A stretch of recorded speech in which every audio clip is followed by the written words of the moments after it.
Hey everyone, Sawmill Charlie. I had to get from one meeting to the next. Glad to see everybody's on here. I know Cayman just went live also. Kind of stepping them on my feet, but no problem. I can always watch his thing on the recording. I'm going to go ahead and get the link put in.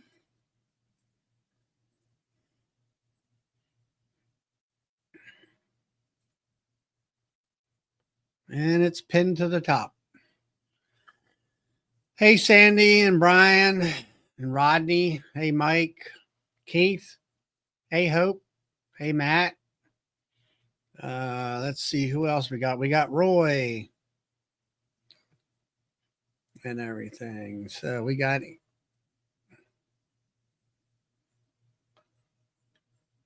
Hambies. I think you're new to the crowd, but glad to see you here. Hey there, Banky. Good to see you. Hey, Randy. And let's see. Here we go. There's Will. Hey, man. Hey, happening.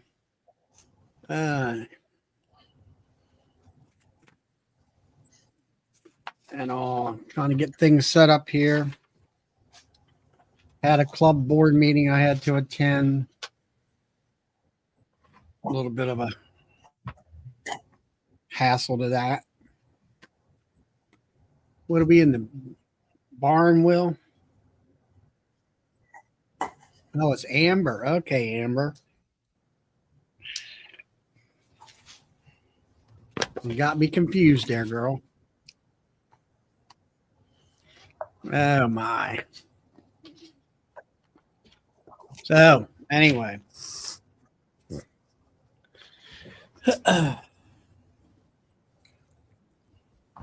Will, everybody, if you didn't know, Will was another vendor at Nobby selling his wooden ware. So hopefully everybody made it back. I actually left a day earlier. Hey there, Lee, DC. Hey, Steve, James. I left it a day earlier, and because of the weather conditions coming in, and hey, Matt, and I still ran into snow. Way I go is through Maryland, through West Virginia mountains and Maryland mountains to Kentucky, and I hit snow on several of the mountain tops between Charleston and Morgantown, which really wasn't too bad. Hit the snow on the top, and as you're going down, it kind of tapers off, and then the roads are dry at the bottom. Hey, Doug. Did I give the dancing shoes a workout? Well, sort of. The band wasn't quite as good as I thought it would be. Didn't have a banjo or fiddle player, and was okay. But anyway, but then I started going out of Morgantown up the mountain in West Virginia to get into Maryland, and I guess the next, I don't know, 30 miles or so, maybe 40 miles. It was really snowing up in that, and I call it the snow belt. And that's where Sandy lives, Icy Mountain Honey. Now you know why her label's called Icy Mountain Honey, and that's for sure, because and all that. She texted me she had 12 inches of snow up there as I was passing through. Amber, or not Amber, but yeah, Sandy sent me, hey, Bill. Oh, you're frozen. Sent me a picture of her backyard with trees hanging over with ice and everything else.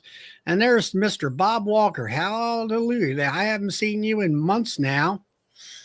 But working all them night hours and everything. And so anyway, we got through the snow. There was one mountain up there in West Virginia that was I think a 6% grade for 3 miles. We were basically running down the highway single file, about 35 or 40 miles an hour.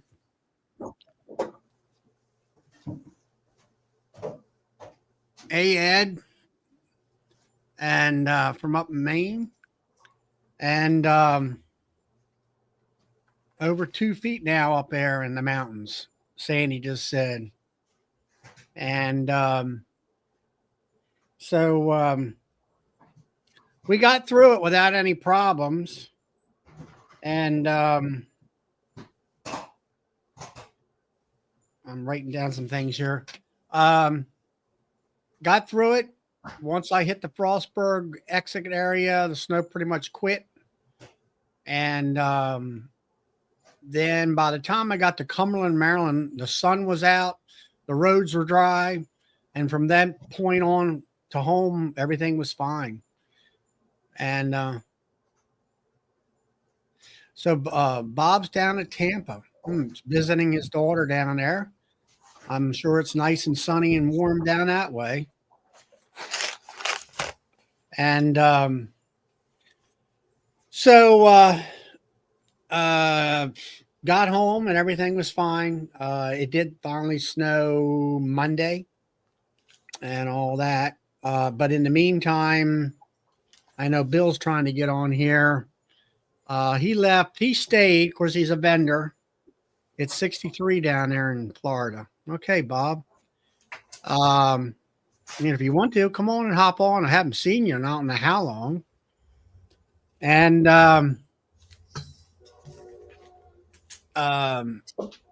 he was saying it started snowing about 6 o'clock or so in Louisville, and they left at that point in time.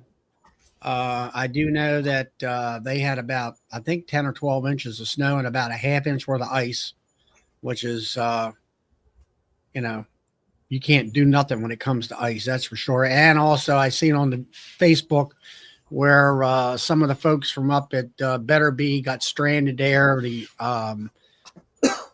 The airport was shut down and all that kind of crazy stuff too. So that's and I had a great time at Nobby.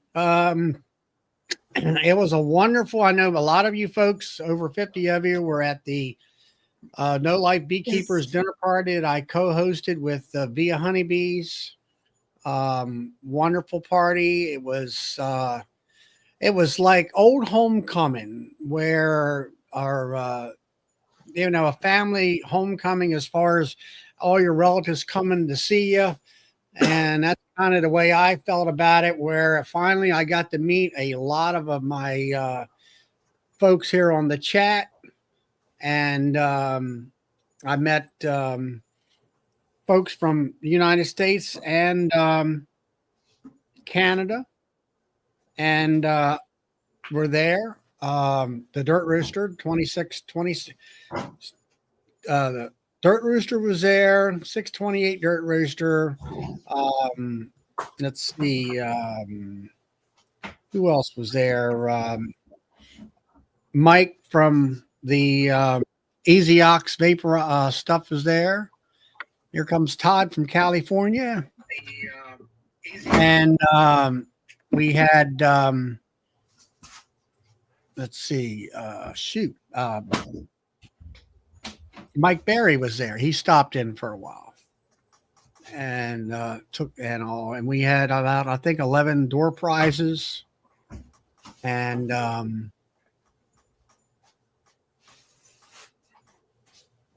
what's happening, Charlie? oh, not much, bud. Not much at all. Getting a little snow. I kind of missed your intro. No snow yet. It's supposed to stay. It's supposed to snow tonight, I think. Maybe where we're at from Baltimore south, they might get more. Where I live, maybe an inch. Yeah, powdery, maybe 2 at the most. yeah. But no, I was talking. I left Nobby early. I hit about 30 miles of snow at the snow belt there where Sandy. Icy Mountain honey lives. There was at least 6 inches on the ground when I was going through the mountains, and single file down the mountain about 3 miles down the slope, 6% grade. Nobody was slipping and sliding or anything. Yeah. But the roads, that was in West Virginia, the roads were not well plowed. Maryland is kind of known for keeping their roads open pretty darn good. Yeah. And as soon as, there he is, soon as we kind of got to Frostburg, it seems like I'll say, from Allegheny County, and that's the last county, and Allegheny and Garrett is the last county where Sandy lives. Then you get into West Virginia, and there's about a mile in is where there's a visitor center, always snowing there. But after that, you're going down the mountain towards Morgantown. Morgantown's probably 30 minutes away. So you get down the mountain about 15 minutes, then there's no snow, hardly any snow. It's a swath between Virginia and Maryland, right where Sandy lives. It only snows there. And as soon as we get to Cumberland, Maryland, about, I don't know, 20 or 30 miles or so away from her area, it was sunshine and dry pavement. Crazy. Wow. And all that. Now, that's just like I've been watching the news there. Was it LA out there where they got all the houses burned? Oh, man. I watched the aerial view of that, and it's like the whole city is completely burned to the ground. It really, I guess it was yesterday evening. I had made the comment to one of my buddies. I said, that looks just like Hiroshima or Nagasaki from World War II. Yeah. I mean, there's nothing down there, except maybe chimneys and some trees and stuff. But those poor people got wiped out.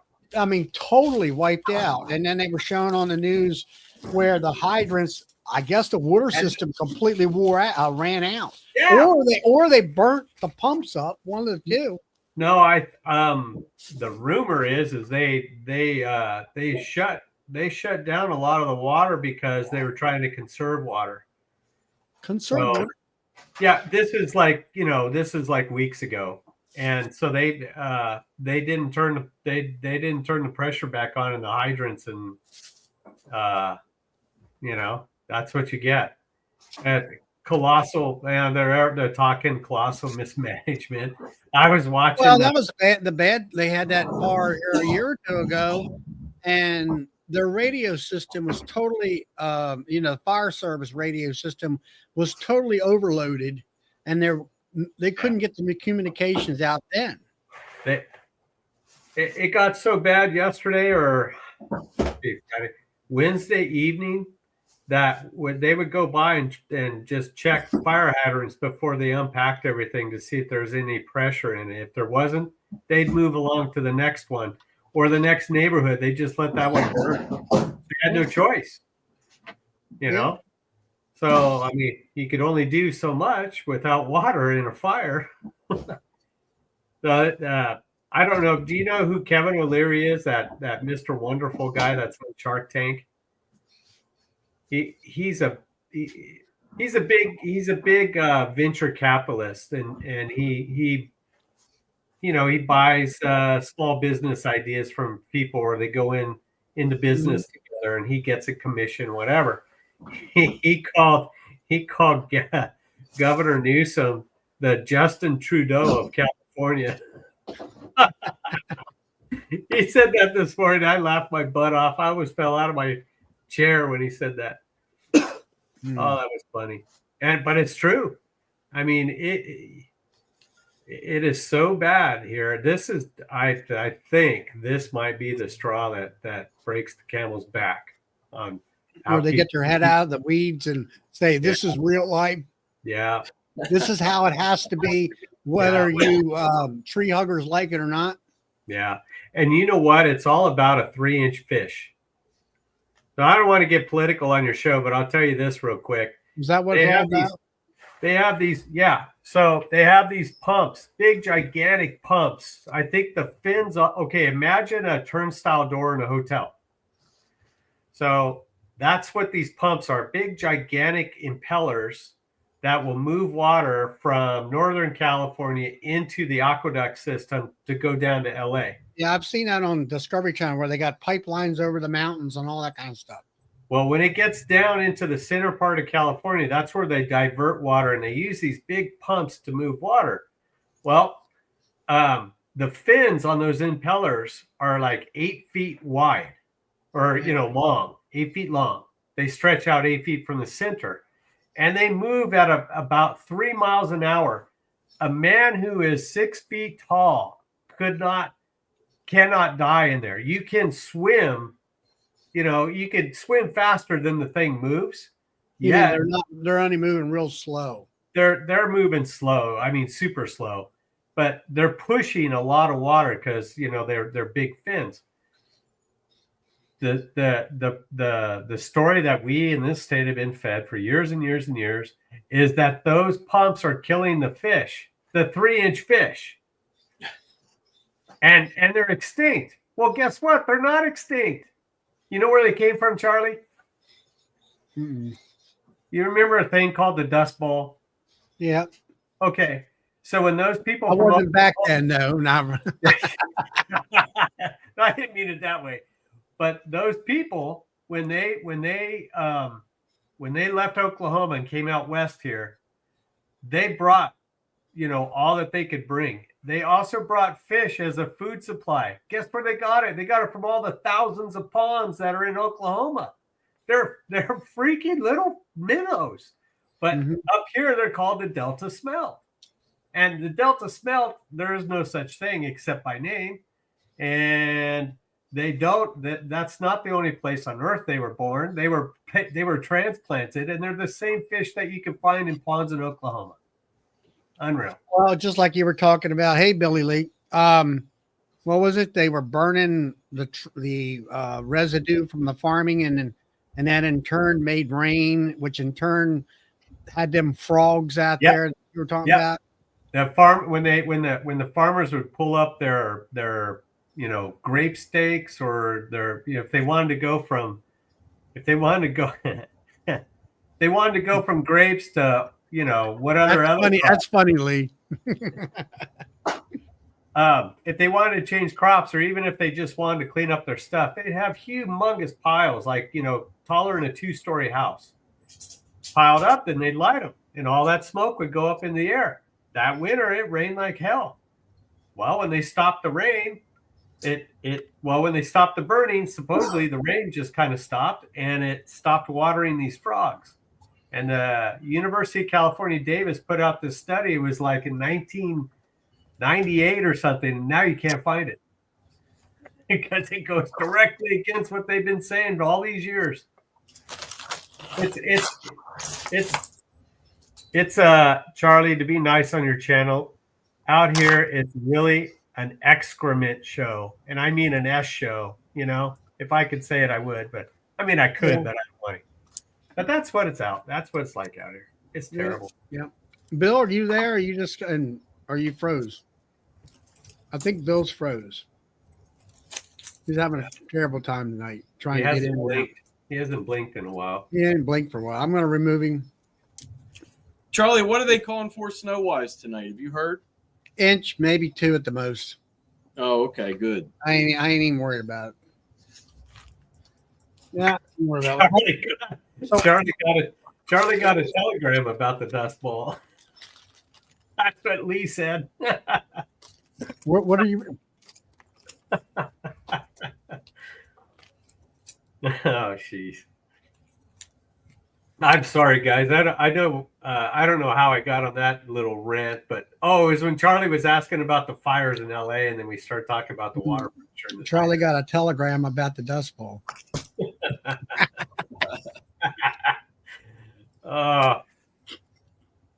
So your bees are good, Charlie? They're all wrapped up and stuff.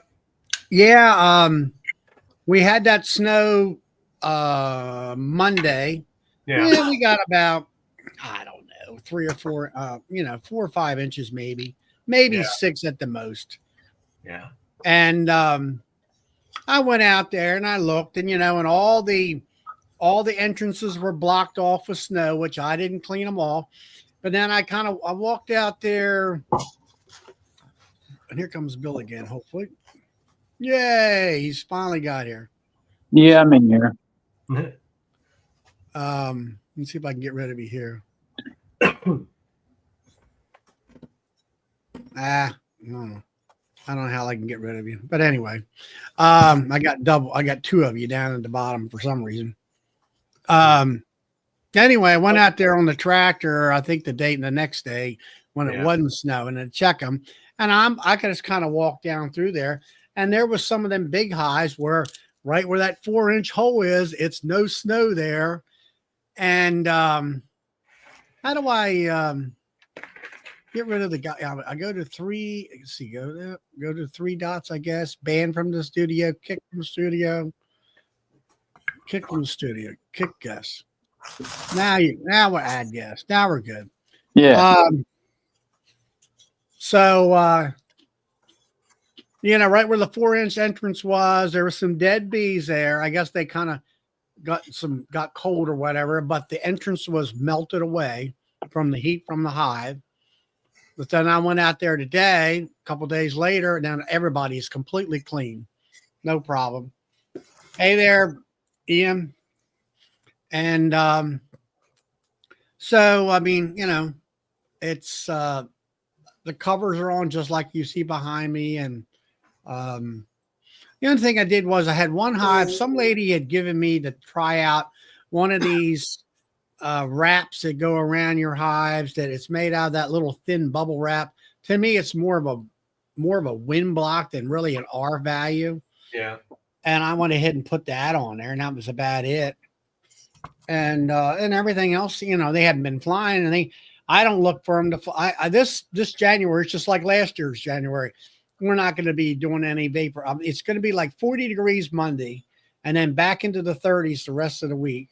So it's like, okay. I mean, I checked mite drops in my hives the week before Nobby.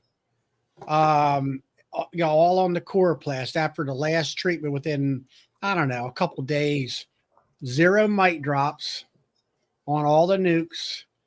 0 mite drops, all but 4 of the 10 framers. Yeah. And out of the 4, I'll say 2 actually had, as I call it, when you pull the board out and to look at it, they kind of jump out at you. Like you didn't have to hunt for them. They're just there.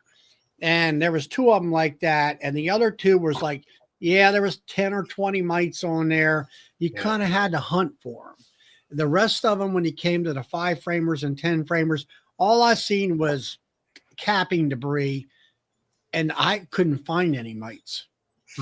So, I think I'm in good shape there. And, I figure it'll be like last year. January last year, I didn't do any vapes because it's too cold. Yeah. And I hit them in February twice. And then after that, I was done, as far as mite treatments goes. Yeah.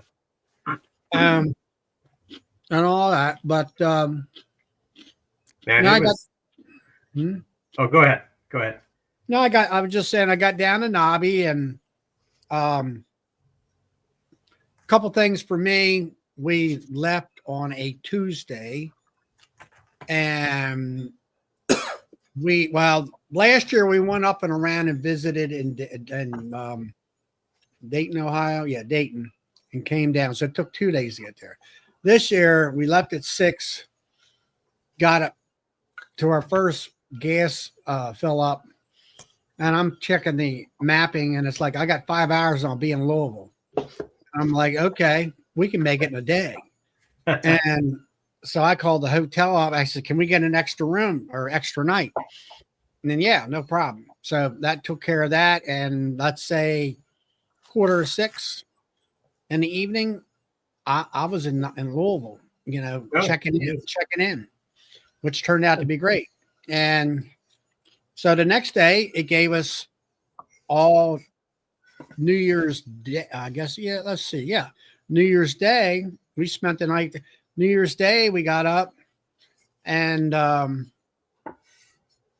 Pam, she wanted to go to a walking bridge.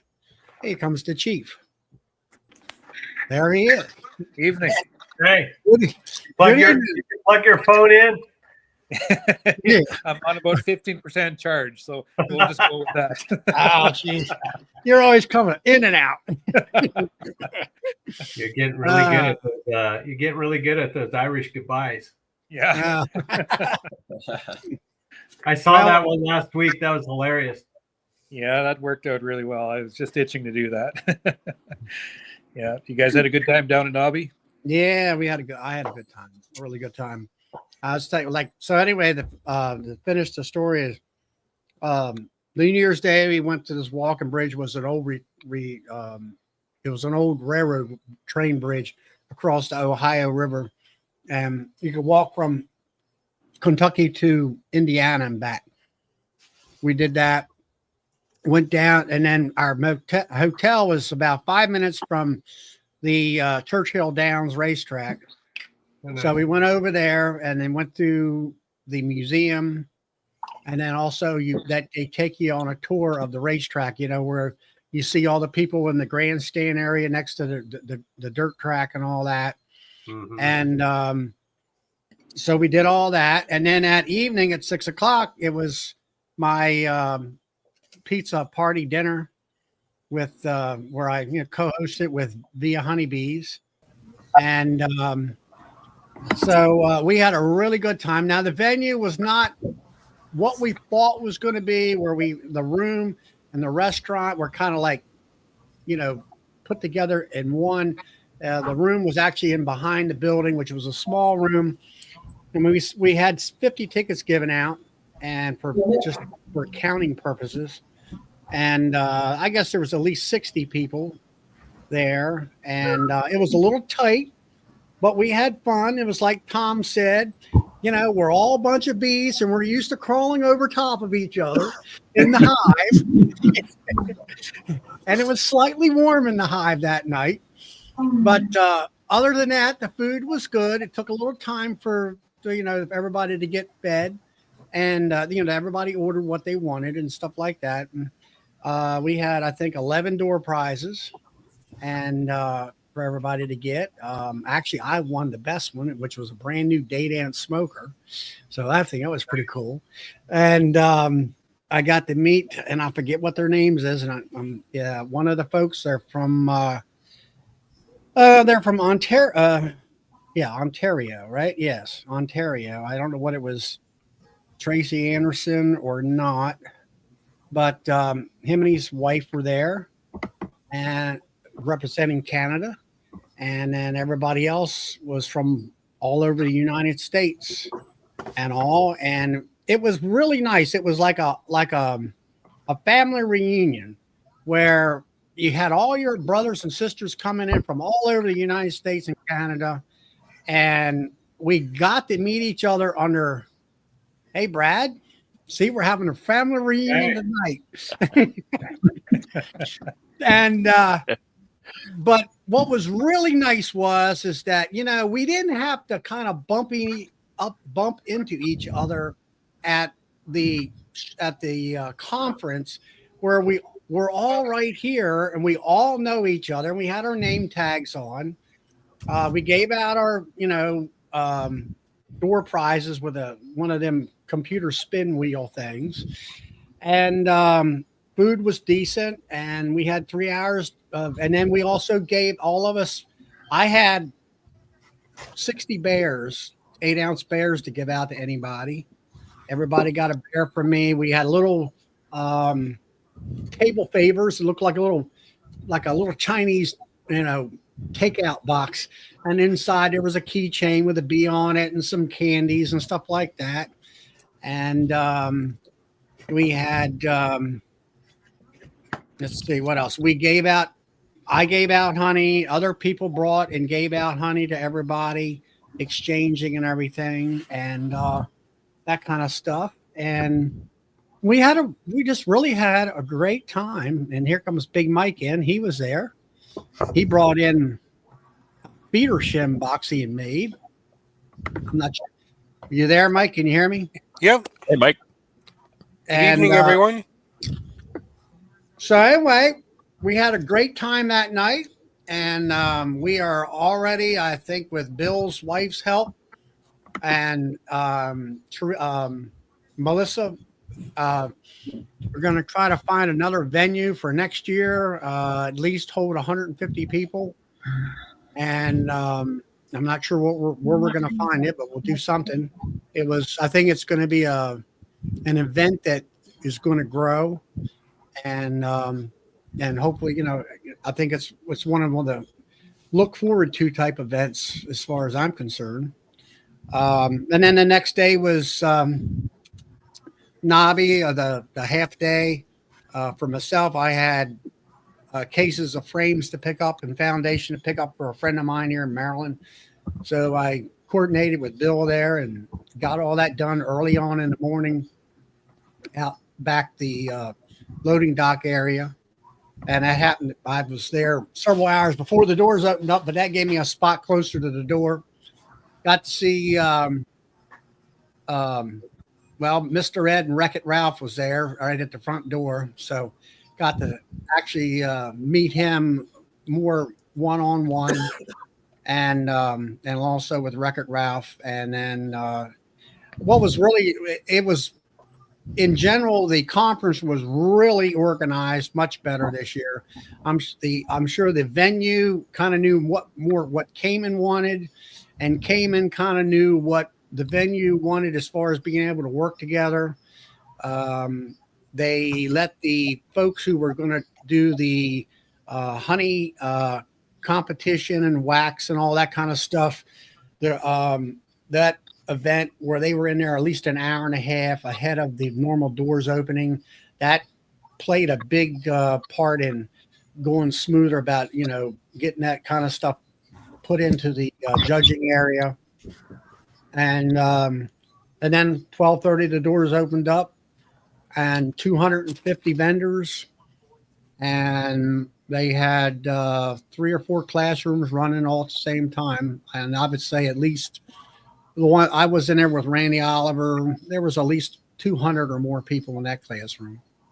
Not like yours, Ian, when you were down at Hive Life, that big room that you were in, about the size. There's about 4 of those rooms about that size with that amount of people in it and everything. Yeah, that's a lot of fun. That's a lot of fun. Yeah. Yeah. Now, well, the nice thing about it is that down at Hive Life, you had that one room where they had the food, but it was echoey in there. Yeah. Where terrible. Where the room that you were talking in, there's 3 or 4 of them that in the back is there's a big platform, raised platform. The guy's got a camera. You're hooked up to the speaker system. Each room's got that in there, recording your talk of whatever you're putting on, and all that. Everybody can see. They got a couple screens in there, so if you're not in the center, you got the other screens to look at too. And the acoustics are excellent in all the rooms. This year, down the middle of that hallway, they had the silent auction products down through there. Some better organization of the trade show, where each aisleway was numbered. So it started out 100 at this aisle as aisle number 1, you might say, and it went all the way to aisle 1000, which was aisle 10. But what was correlating, like Bill was, what was your number, Bill? 400 and something? 340. 340. So he was in aisle number 300. So you could look at where the sign, these were hanging from the roof down. So if you knew what vendor number it was, then all you had to do is look for that aisle number, and then you knew you were right in the right area to find your vendor that you were looking for, which I use that quite often on picking up pollen patties and some other small stuff. And each booth was, a lot of the booths were twice or 3 times as big as what they were last year. Bob Benny's booth, Man Lake's booth, Day Dance, Hilco for sure. Hilco was probably 3 times the size at least. And as far as the size of the booths, they weren't little 10-foot booths and stuff like that. They were, some of the bigger ones were like 30 by 40 booths of just one, like Hillcrow or something like that. And then organizational wise, I mean, he was a vendor there along with Will. They had organizational as far as vendor storage. Didn't they have like 3 different separate storage areas, Bill? Yeah, they had Hilco had their own storage area, and the Dant had their area marked off. Better B had an area. Miller B had an area over by me. I had my own area, and it was really, really organized as far as letting the vendors in this year. They had the bigger vendors come in. Anybody that had a 10 by 20 or larger booth had to be there on the 31st or the 1st to set up. And the smaller booths came in on the 2nd that morning or the late afternoon on the 1st to set up. And it ran better. It ran smoother this year. The only drawback that I saw to the vendors is we had to pay to park. So I will have to say, as a participant, it was $12 a year, but you couldn't go out and back. They raised it to $15 a year, where people can go in and out as many times as you need. Yeah, that was And there's Phil. Hey, Phil. Sorry I couldn't make it out to the Cracker Barrel, but I had left early that morning. We had a Cracker Barrel. Me and Phil had a Cracker Barrel date at 33 Mile Bees. If you don't know who Phil is, yeah, we'll have to get that hooked up next year.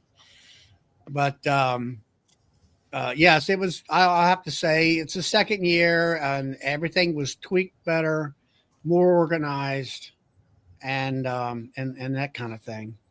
Yeah, there was a big post on the Nobby Facebook page today by Cayman that they're trying to work out dates for next year, because if it holds true to form, the show is going to open on January 1st. Oh. So they're trying to move it back 1 week.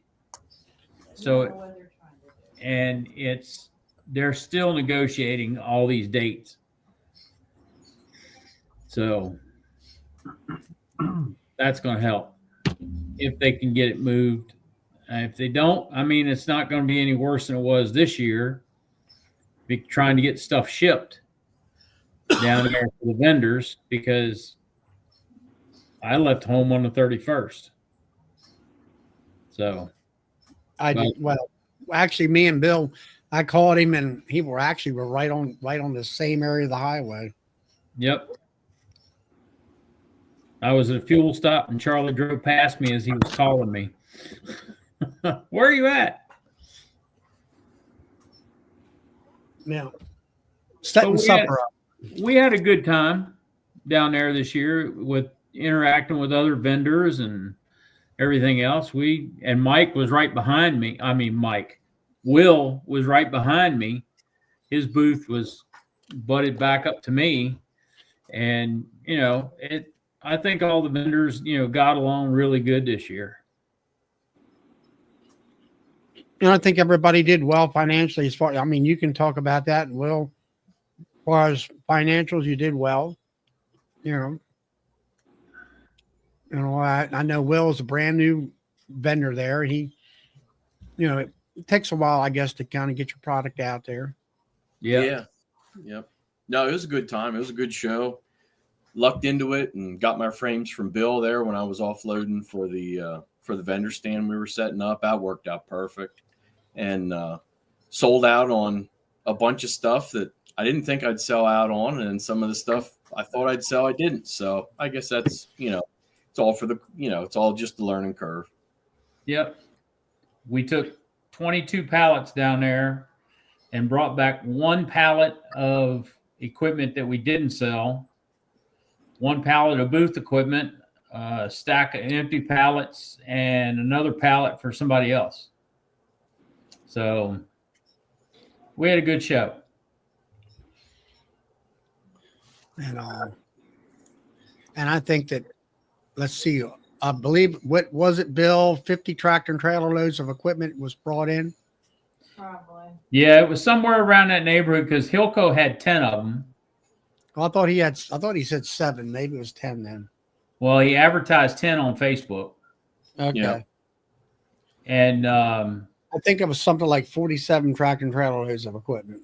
yeah, DeDant had 1 or 2. Bob Benny had 1. I had 1. You know, there was a bunch of them. And Cowan was there. I mean, Ian, I'm sure you're be interested in that. They were there. They didn't have quite the amount of equipment there this year. They had 1 extraction line there. Last year was a lot more. They had several different sizes, like a 60 framer, a 24 framer with a wax separator off to the side of it and stuff like that. They also had I think quickly put together portable extraction line inside of a trailer. They did sell that last year. They didn't quite Phil says Cowan was about a quarter of the size of what they were last year and all that. Let's see, Better Bee had a licensed extraction line there. I saw. And then there was Max Ant was there. They had a good showing as far as different equipment, bottling tanks, different sizes, storage tanks, some extractors. I actually bought an extra bucket perch for myself from there. Let's see. Ian, what for hive lifters are you running on your trucks? Say again. What was the hive lifter that you have on your truck for loading your hives? That's the easy loader model. Yeah, the 300. Yeah, they had one of those set up on a flatbed. Did you see that, Charlie? It was back here by the food. That was pretty cool. You could load. They had it on the front of a big flatbed trailer, so you could actually load the truck or the trailer with it. Kind of back and forth. That was kind of cool. Oh yeah, Chris was there then. What's this? Was Chris there? I don't know whether it was Chris was there or what. I guess he brought it down. I did hear that it was sold. Yeah. Somebody in the area bought that. Oh, I think he brought it down for the show, stuck it there at the show, and then was already pre-sold. But I would say, what would you say, Bill? 95% of the product brought on the trailers are pretty much pre-sold throughout. I don't know if I go that far because Beeline took a lot home. Did they? Yeah. Yeah. I saw a lot of stuff getting loaded up that last late afternoon, evening of that day. Beeline took a lot home. I was out on the dock waiting for my truck to back in, and most of what Hilco was loading was booth stuff and some frames that they didn't sell and extractors they didn't sell. But the most I saw them loading was pallet racking that they had their stuff stored in. Yeah, and they did. A lot of us took stuff home that we didn't sell. So yeah. Right. Doug wants to know what was at the show that was new and unique and caught your eye. There really wasn't anything really extraordinary. There was an Italian company that had a vaporizer there. Yeah, that was new. And that was new. And those plastic frames up there with the holes in them. Yeah, there was a heavy duty frame some guy made. Yeah, and those things were expensive. And then there was somebody there that had were the AZ hives. They were in like a They were in like a building, like a small little out building where you could work them from the back and that kind of stuff. And people were like, if they liked that kind of stuff. Yeah. That was I don't hands-on beekeepers out of Virginia Beach. Mike was there. I interviewed him while I was there. Easy Ox. And Rob was there. Rob was there. I'm not sure. Hey, Charlie, I got a question. Go ahead, Brad. Hilco had a really big scratch and dent section. What was that like? Did you look in there? No, I really didn't. I did. Yeah, they had. Boy, he showed he had I don't know how many pieces of equipment he had. He had just probably 50 things in there. It looked like mostly extractors, but Right. it could have been creamers and things too. So I just wondered, like when he showed that on his preview, I thought, holy smokes, there's a lot of scratch and dent stuff. Yeah, it was a little bit of everything, Brad, because I walked up through there and looked at it, and it was 7 or 8 deep, 5 or 6 wide, 5 or 6 rows wide, and there was quite a bit of it there. You see any prices? No, I didn't see any prices. Did you happen to notice if it moved? Some of it did. I don't want to say all of it did, but I'm pretty sure some of it did because people were looking at it. But it was mostly the smaller extractors that everybody sold. I know somebody on here said they had got a extractor from Hilco, a 32 frame from Hilco. So that was one of the only big ones that I've heard of that got sold. Now, Phil said, Phil, I guess this is right. The section was gone in about an hour. I guess that's the scratch and dent area. That section was gone in an hour. Wow, there was a lot of equipment in there too, and I agree with DC. That's the first place I'd have gone. Yeah, and he sold all of it. All right, Brad from Cajun Homestead. He said he sold all of it. Brad was there. Hey, Brad. Nice. Good for him. I don't know. I guess I'm not really. I was kind of like, I'm not in the market for any stainless, and I just kind of went through there, and he had decent prices. He had his honey pump there. He had multiple size extractors on display at Hilco. He had different. He had his clarifier tank there. He had what else? Different types, size of uncapping tanks and things of that nature, and all that. He had queen excluders, Brad, for $529. No kidding. Yeah, he did. Yeah, and he had. I might have loaded up some of those. Every time I walked by, I thought of you. Yeah. Hey, I have a question, Charlie. Yeah. So I haven't been to one of these yet. All right. Okay. So I've never been down to Sevierville, and I haven't been up to Louisville either. But the question, it sounds like they're going to keep it up there in Kentucky, but if they moved it back down to Tennessee, have they already outgrown the facility that they had it at? Yes, they have. Oh yeah, absolutely. Down in Tennessee, he maxed the last year he was there for the blow up. He had maxed that room out at 90 vendors, and they were packed in there tight. Wow. Last year, it were 140 vendors in Kentucky. This year, it was 250 vendors. Yeah. The area that was part of the vending hall today used to be the food area. So he took that whole room and made it vendor. And then when you originally came in where aisle number 1 was, off to the left, the wall opened up, and there's, what was there, 4 food vendor trailers sitting there. Yeah.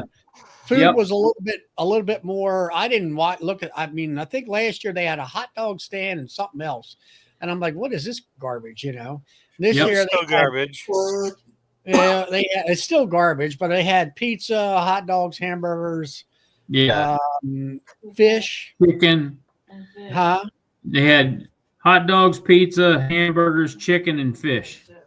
Well, they had the Kentucky pork producers had a stand in there that was decent. Yeah, too. Okay, yeah, I didn't see that one. Yeah. But the thing he said on he said on Facebook today, the vendor area alone, vendor area and vendor storage area alone was the same amount of square footage that he had at Sevierville. Wow. Well, and he's got room to grow too because he could put more vendors in there.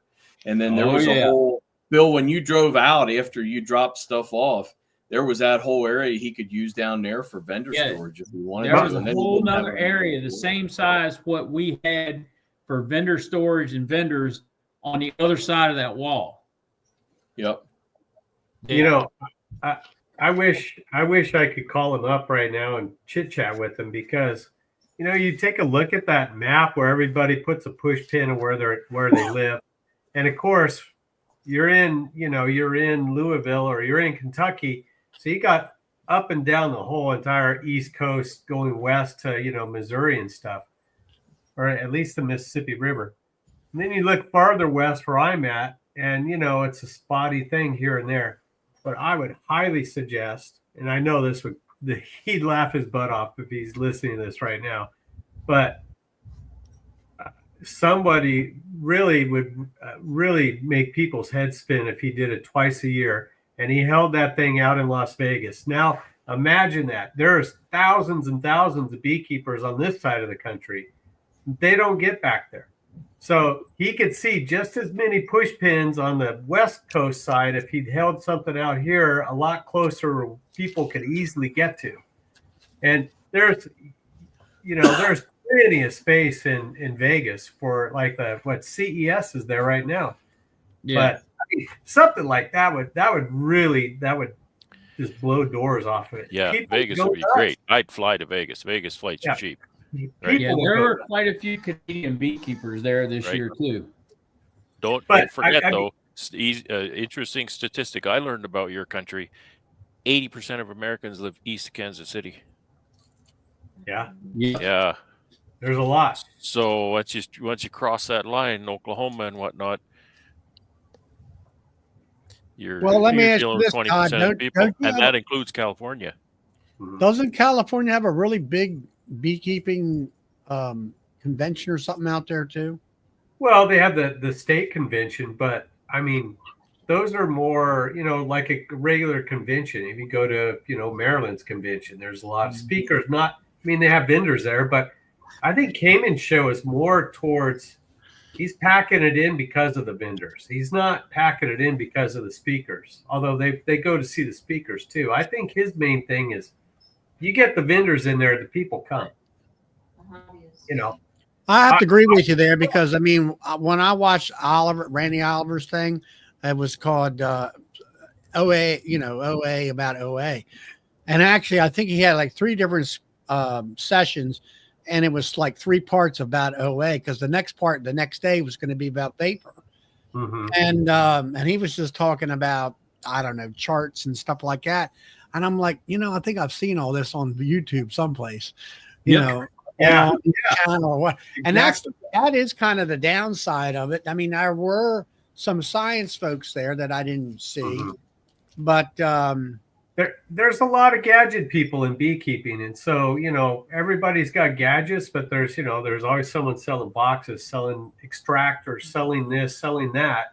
And everybody needs that stuff. Not everybody's going to go to sit and listen to speakers all day. They want to walk around. Me personally, I've been saying this for a few years, but it really hit me hard this year. When Phil walked around for an hour and a half with his camera and showed what was going on there, that just, for me, if I go next year, I'm going just to go into the vendor section. I'm not gonna, not that I would be wasting my time listening to a speaker. I would love to listen to Randy Oliver, but I think my majority of my time being spent would be, with the people in the vendor area. I can meet all kinds of people there.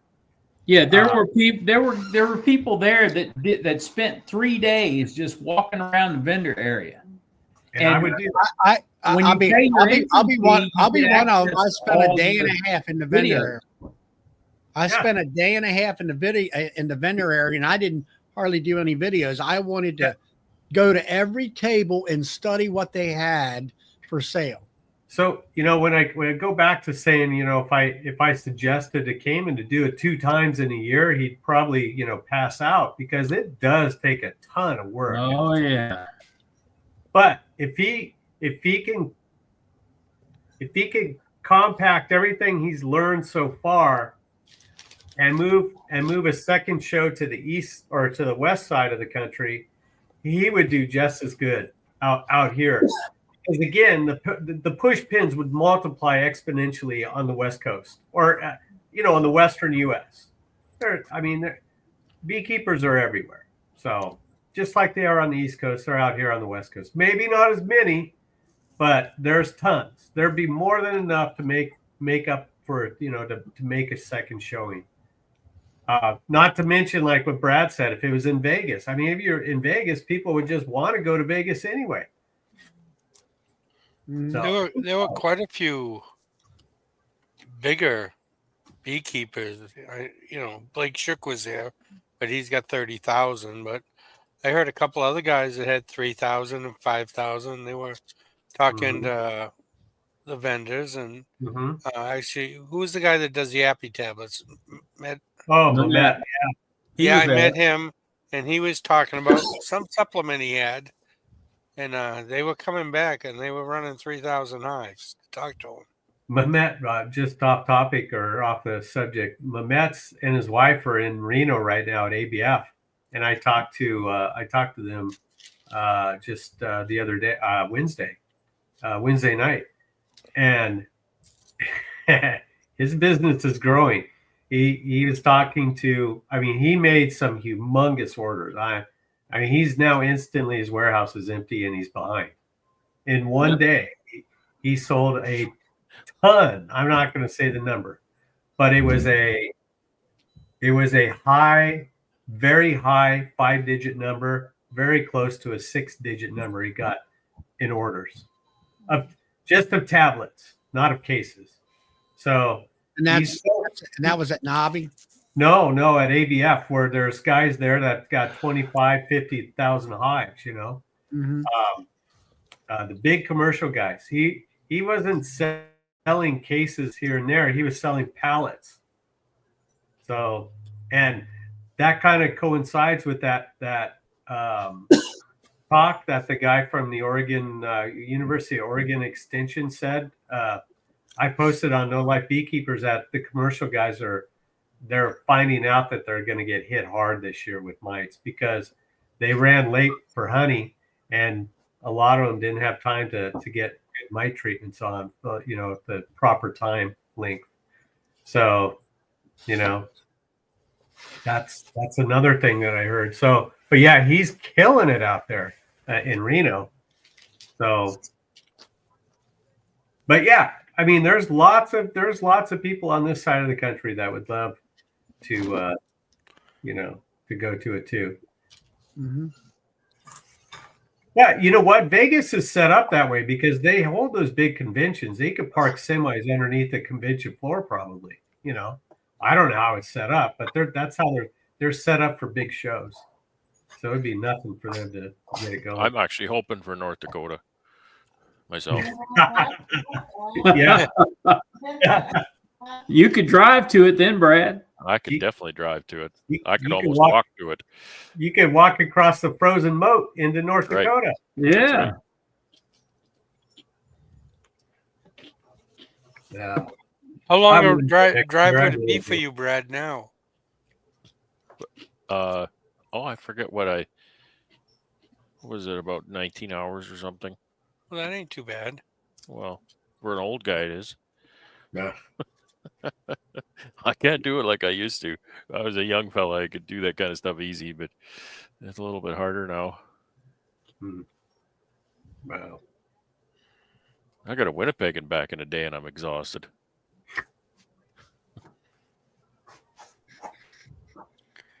So, how's Brad doing? How was the bees? I think you were out there. I seen the last video where you were outside looking at them, and They're in the building. they're in the building. yeah, you know what? I actually have learned to just leave them alone. There's really nothing I can do for them. And I came home today. I was in Winnipeg today. And I came home and I was unloading the truck, and I got back in the truck to park it. And I thought, you know what? I'm going to drive out just to make sure all the lids are on. So I did. I just drove out, drove along the row. All the lids are on. I turned around and came back. That's a It was- winter hive inspection. That was a lovely day too. It was kind of cool today. It was minus 10, minus 15, but it wasn't windy, so it was nice. Really nice day. It was 20 here today, Brad. That's too 20 bad. C. That's too 20 bad. C, and for the rest of us, that's That's just too hot. 67, 68. 68. I 68. couldn't believe it. It was warm outside. That's just too hot. Yeah. Yeah, it's 29 degrees F here, which is what?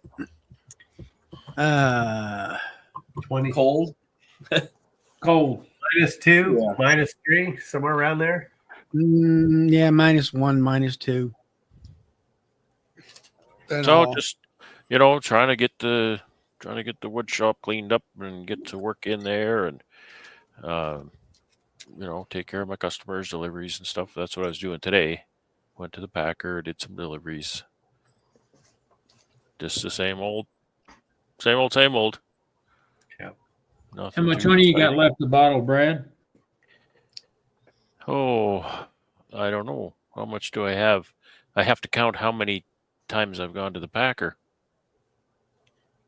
I've maybe gone 4 times or so. So it'd be about 2,000. I should have about 10,000 left in the pail. So Yeah. that'll keep me. I didn't jump right on it this year like I did last year, so that'll probably do me for almost a year before, I kind of count that I've run out of honey when it's not in the pail anymore. I can have 2,000 pounds in jars, but Yeah. if there's none in pails, then I count that I've run out, sort of thing. Because it's surprising how fast it goes. Mm-hmm. It'll go. Yeah, honey was going today for me, and I don't know. Even though I'm in the hole by about $500 from my expenditures. Well, It started out. I thought it was $400. Then when I added this and added that, it was back up to around 600. So, Hey, Charlie, I'll trade my expenditures for yours. okay.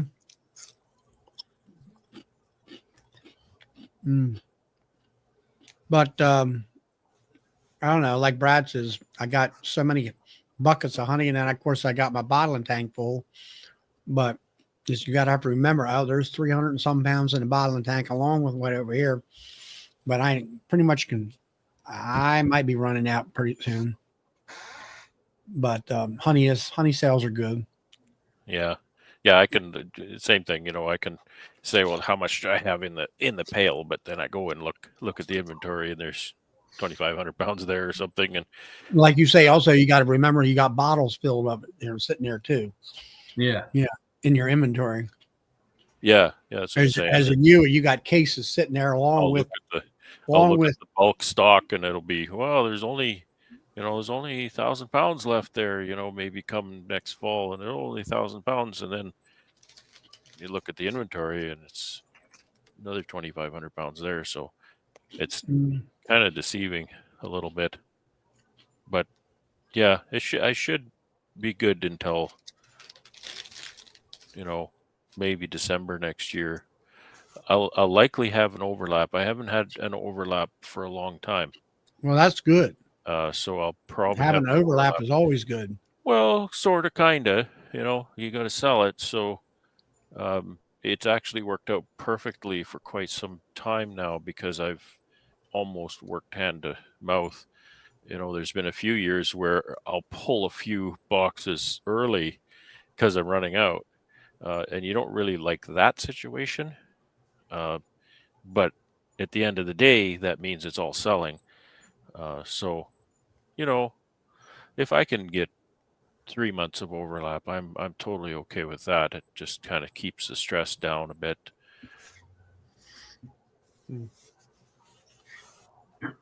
Yeah.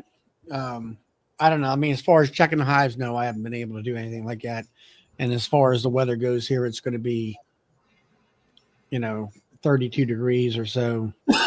Probably The for the only next. indication I really have of how things are going is when the weather gets warm here, meaning above -10.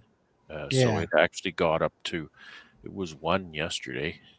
And the indication I have is, does my barn fan run a lot? Right? So if it's warm and the barn fan isn't running, it's not a good sign. That's what I was seeing last winter. And because I had mostly boxes Dead of dead hives. bees. Yeah. And I So think that's what Ian was talking about, where, watching the temperature of the barn and where he's had to use that air conditioner unit a little more often than what I've seen him in the past. Of yeah, course, he didn't have it in the past, but still, normally, I mean, you guys have a lot of cold weather, normally. Yeah. and he can control the barn. Yeah. And Yeah. if you're saying that you, your fans are running, that means you got live bees and they're generating heat. Yeah. I don't have refrigeration, but I do have an advantage over Ian because and we were talking about this the other day. I asked him what his hive density calculation was, and what I mean by that is numbers of colonies compared to cubic feet, right? And because of the more colonies you have per cubic feet, the more difficult you're going to have, A, keeping it cool, and B, keeping hot spots and cold spots dealt with. And Ian deals a lot with hot spots. So he told me that the recommendation is 15 to 20 cubic feet per colony. And he's running about 15. So that's why he works at it so hard. He's in there all the time tweaking, running fans and things to keep the hot spots down, et cetera, et cetera. My hive density is 60 cubic feet.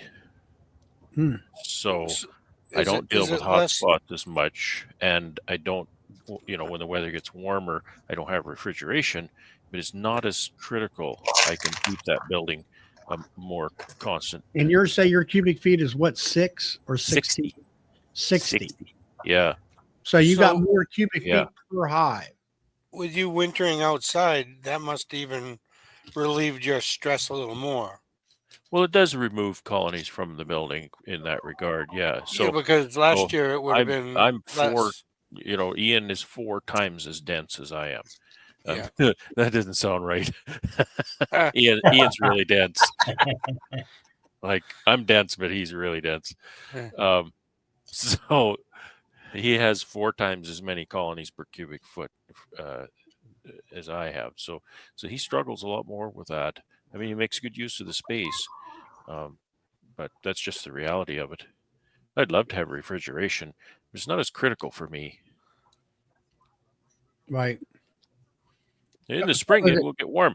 It'll get warm in there, because the temperature outside will be. There he comes back. 5 to 8 degrees. I said he's dense, and he comes back. He heard that. Sorry, 4 times as dense. He heard that. I did.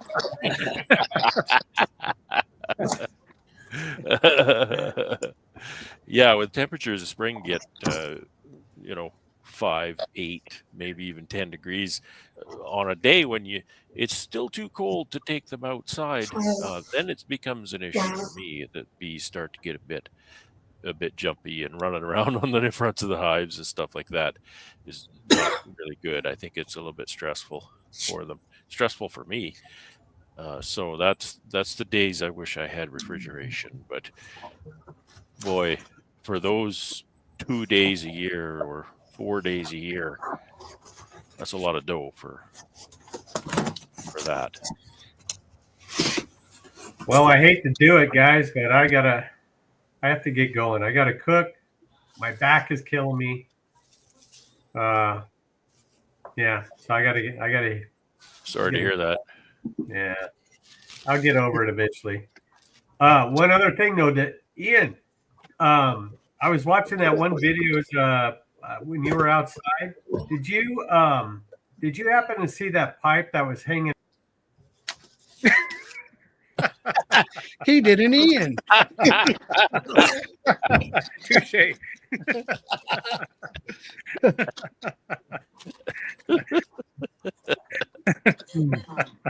Yeah, that was priceless.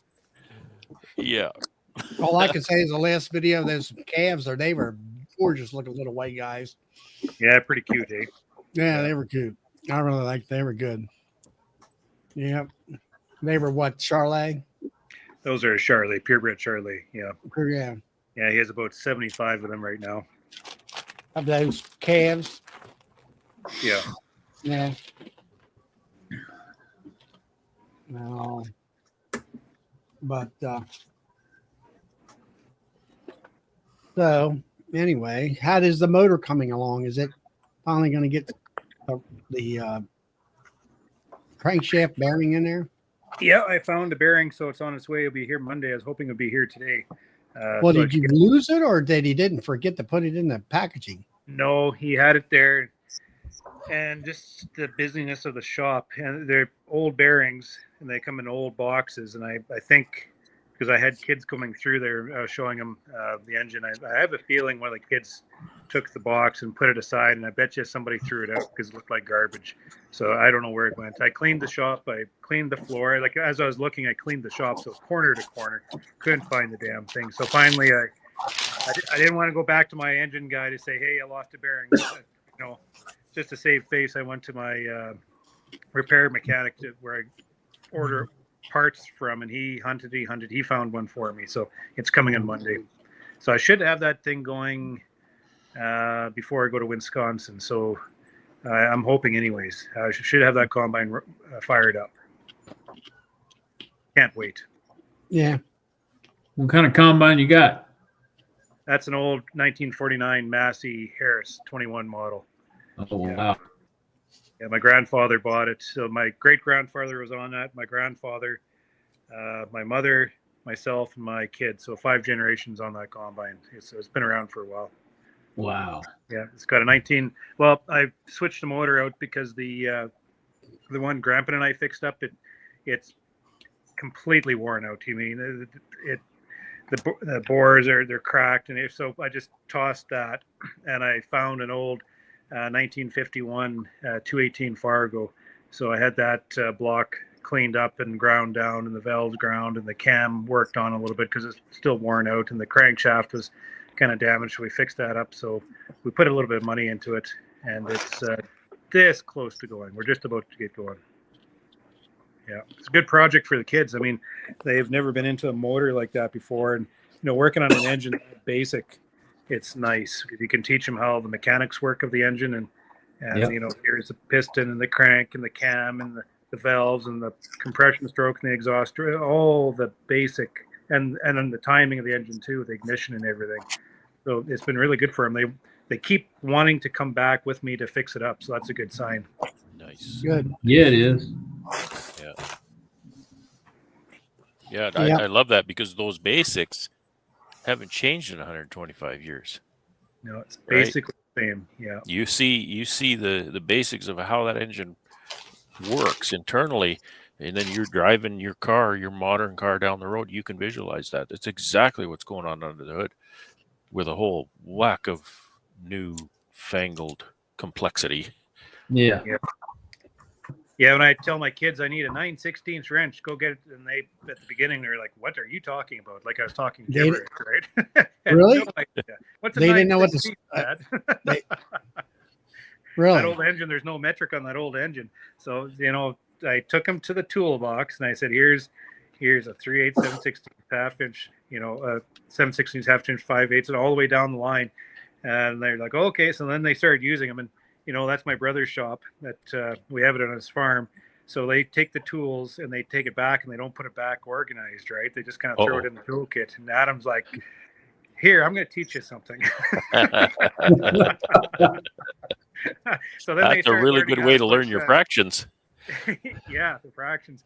For And sure. then I taught them how to put wrenches in your back pocket when you're not using them, because you're not using it in your back pocket, then it's very accessible. I thought that was a pretty cool trick.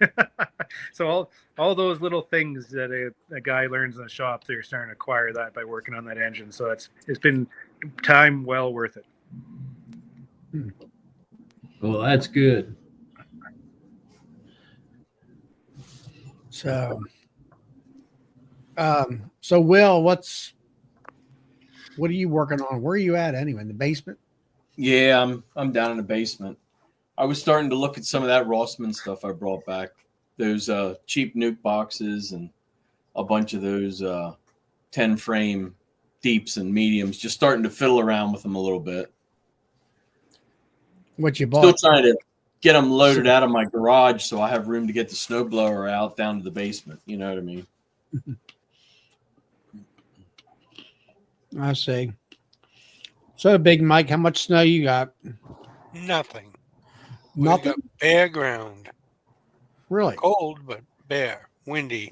Up here in New Hampshire, you got no snow. That's unusual. Oh, I'm in southern New Hampshire. Southern New Hampshire, does it Yeah. make a difference? Oh, yeah. It's kind of like Northern California and Southern California. I was wondering about that, and I was watching this one science lady did an experiment about queens and how after the first year the queens diminish in egg laying by 40-some%. And then I got to thinking about it. Well, if you're down in Corpus Christi, Texas, which is like the southern point of Texas, is it like Florida down there, or if it's up in the middle of Texas, is it more like our area where it's got snow and ice and all that stuff? I don't know. Phil ain't on here tonight, but I mean, I'm looking at the idea of the fact that, with my experience of my older queens dying and finding out through everybody here on this chat right now that, in my area, the Mid-Atlantic area of the United States, we queen about every 2 years. And of course, down and where Brad is at Cajun Homestead, they're requeening every year because they've got 12 months of brood down there. And where I'm at, my queen shuts down for, let's say, 3 to 4 months, which I can get 2 years out of her. And then I was talking to what's the Troy up there? Troy Hall, yeah. He's sometimes can get 3 years out of certain queens, but sometimes it bites him in the butt because she'll die or something the next, by the winter coming on. But it's like what's his name talked about using oxalic acid vapor. He's the science guy out of Florida, and can't think of his name now, but it's like, well, he was here at a Maryland State convention, and the week later he's on Cayman's show talking about it and how he was kind of like putting it down. It wasn't all that great. And I'm like, well, I told people, I said, I asked him that question. When did you do it? Oh, I did it in, I'll say December, but it's like September where I live. Well, I said, I won't even do it in September because there's brood in the hive. I said, all you proved was, that it not very usable down in the deep south. You might use it for knocking the mites down, but it's not the best choice when it comes to your mite treatment and stuff. So, well, Philip's on here. He can answer your question. Who? Philip. Yeah, where is he on here? Hey, Philip, Charlie. come on in here a minute. Charlie's got a question for you.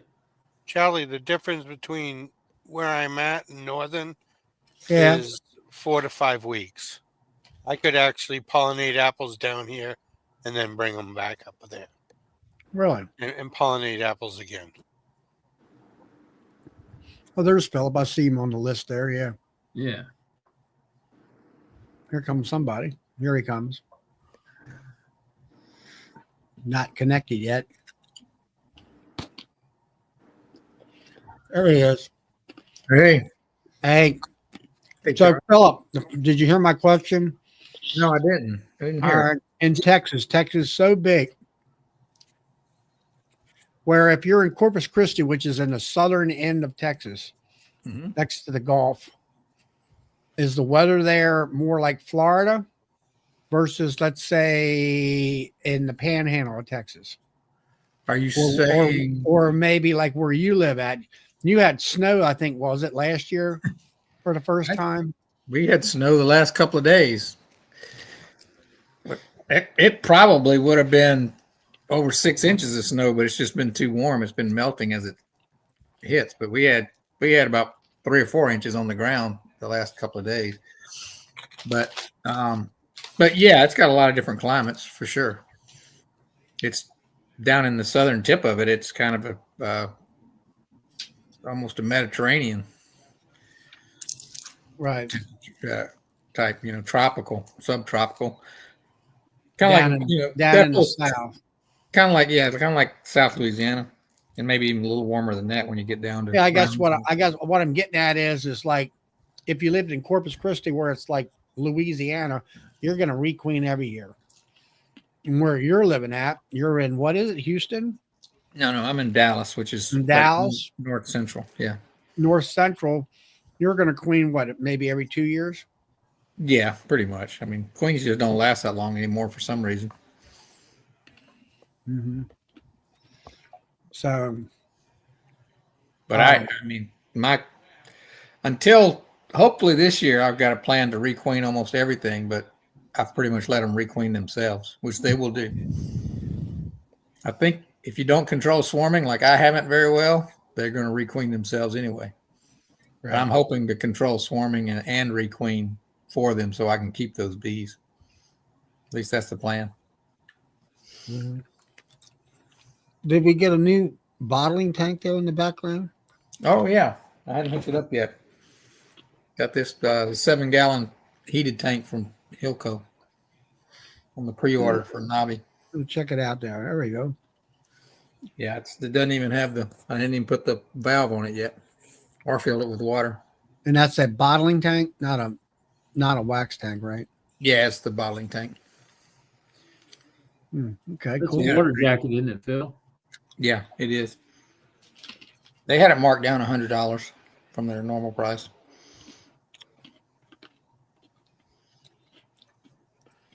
My cream is still in the van. The 2026 BBQ.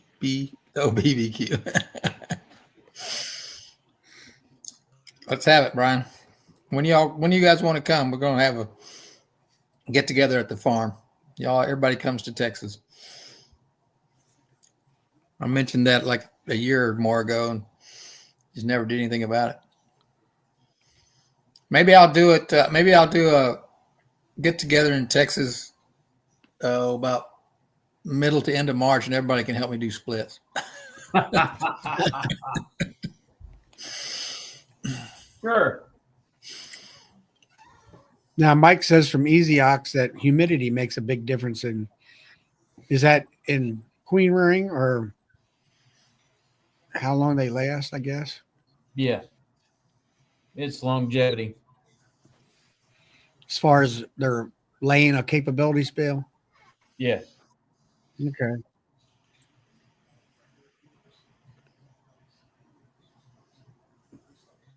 So, anyway, but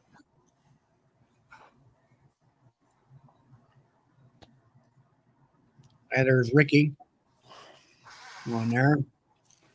But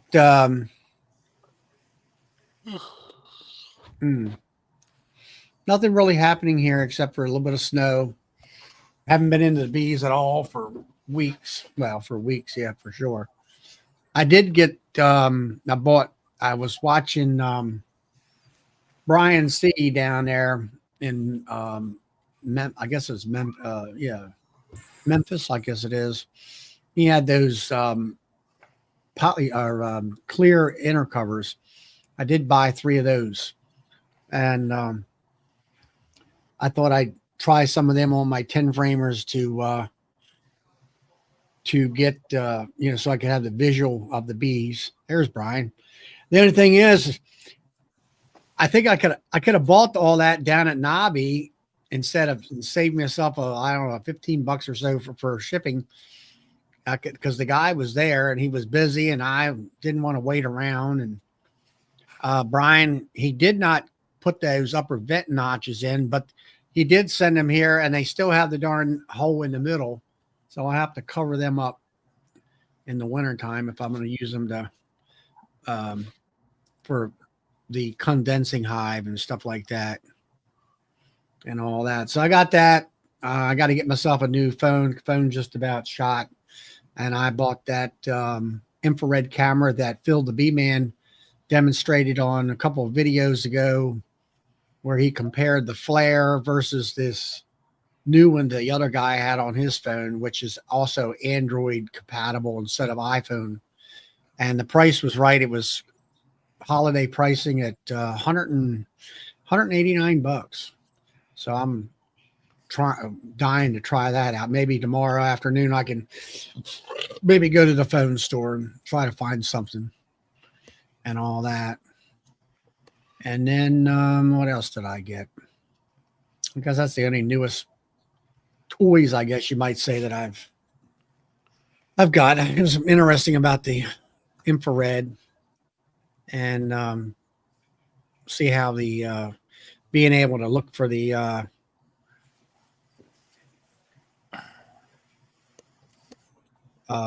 I like the clear undercovers to kind of give you an idea of what the bees are doing, just for curiosity. At least I can look at them real quick and put the insulation back on them and all that. And let's see, got myself 20 pounds of the Canadian pollen patties with the rocket fuel in them. Got that for springtime. You doing anything, Mike, up there, Big Mike? Yeah, as Am I far doing as anything? making stuff. I know you make a lot of woodenware. I haven't started yet. Been building a deck. So I'm pretty cold by the time I get in. I don't feel like going into the shop. Hmm.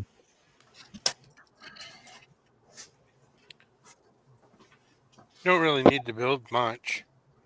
I Shop's bought not out nice 2 and people toasty like last mine. year, and what's that? Your shop's not nice and toasty like mine. Mine's toasty. If you want to, it's 3,500 feet that I have to heat. Oh. With 12-foot ceilings, it's not that cheap. Oh yeah, I run it so you can just barely see your breath, and I'm happy. yeah. Well, I don't You like know- it hot. I don't like it too warm in there, but Now, it's warmer if than I have outside. if I have to glue a spray, then I have a torpedo heater that's, what is it? 450,000 BTUs. Yeah, It'll yeah. heat that place up in a hurry, but it swallows over 2 gallons an hour. I had to turn the heat up a little. I'm working with some shellac, so I had to warm it up a little bit.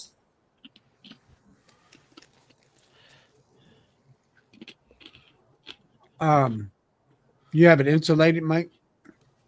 It's an old cow barn, actually, but they had put a metal roofing on the top. There's insulation above it, but aluminum is a good conductor of losing your heat. Mm-hmm. It's not well insulated, no. Yeah, Matt there from Matt Morris. He's making lots of equipment, nuke boxes, and bottom boards and lids Nice. in the chat. Yeah, we got a shop. We got an old metal building here that my dad had bought. A pretty good sized machinery shed. We turned it into a shop, but we happened to be able to get some compressed styrofoam, I guess you would call it. And anyway, we put it on the walls and put it up in the ceilings several years back. And we've got actually a oil burner in there, furnace, I guess hot air furnace, I guess you would call it. And it does quite well. It'll keep it, around 50 degrees, 60 degrees, something that's comfortable. You don't have to freeze yourself off and all that. Of course, here lately, it's been windy and cold. It's been in the, 30s, 29, 28 degrees. And we've still been working outside doing a lot. We had a big order for blocking, 12 by 12s and 8 by 8s and stuff like that. That all got picked up today. But you're at least, and then of course we do have a stove at the sawmill where you burn firewood in. It kind of helps get through the day.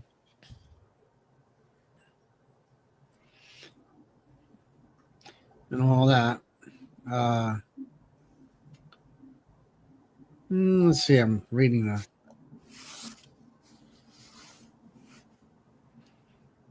but as far as the bees go, there's not really much to do with them. I'm just hoping the insulate. This is my first year with 1.5 inches of insulation on the roof of the hives underneath the telly covers. Hoping that will give it that heat dome as Edith Tardif up there at 60 below or whatever it's called. His show is keep that, so the bees can take care of themselves in the hive. I don't think you'll be upset with that one, Charlie. No, I don't think so either. I mean, number one, I don't have any upper entrance. I never do run upper entrances, but I always have my little blocks that you see in my videos through the summertime that lets a little bit of air, a little bit of airflow. All that's out of there. I closed up the cover, the inner cover hole with a piece of like 1/4 inch wood that I made, and then put 1.5 inch insulation on top of that. And then of course you can see behind me there where the ones that are exposed to the wind, I've got them carpeted from the ground up and wrapped around on 3 sides. So, and they, if there's any sun, they always get it on the face of the hive. So I'm hoping that'll, between doing all that and the fact that this would be their second year, their 1 year queens, they went in, they were new queens this spring. They went through the honey season. They made me a good crop under the circumstances that I had. And hopefully they'll make it be another good crop next year, or this year, I guess you would call it, this season. And all that. Mac likes the insulated hives.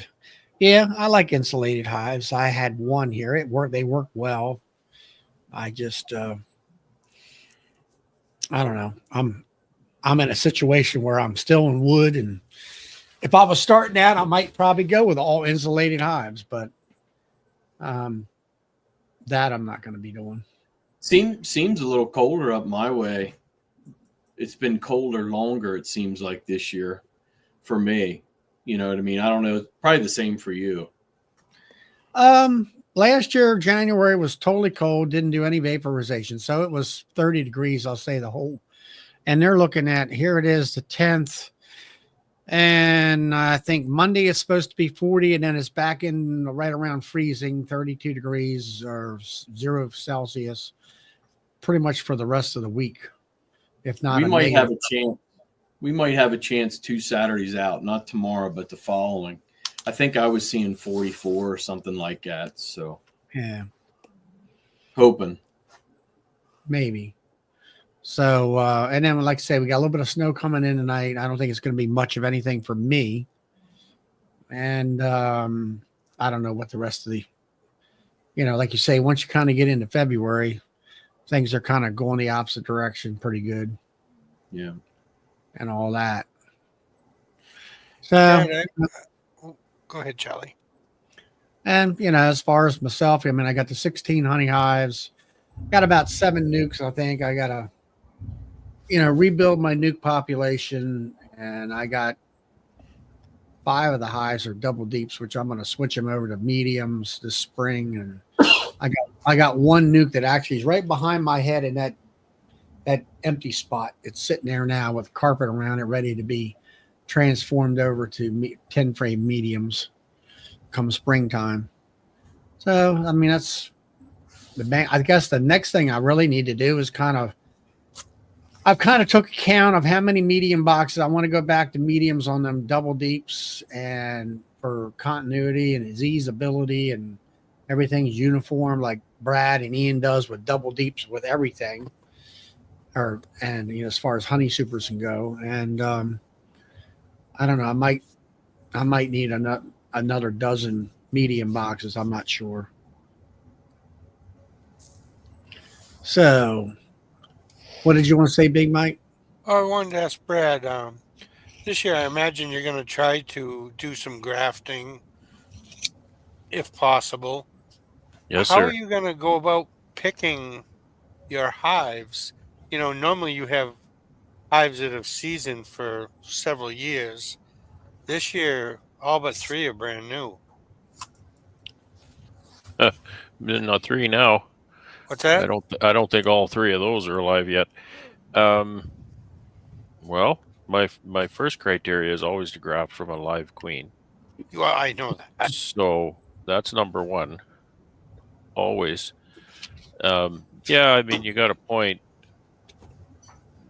I won't have any I've never had any stringent criteria, really. Maybe that speaks to my level of success with it. But sometimes sometimes I luck out.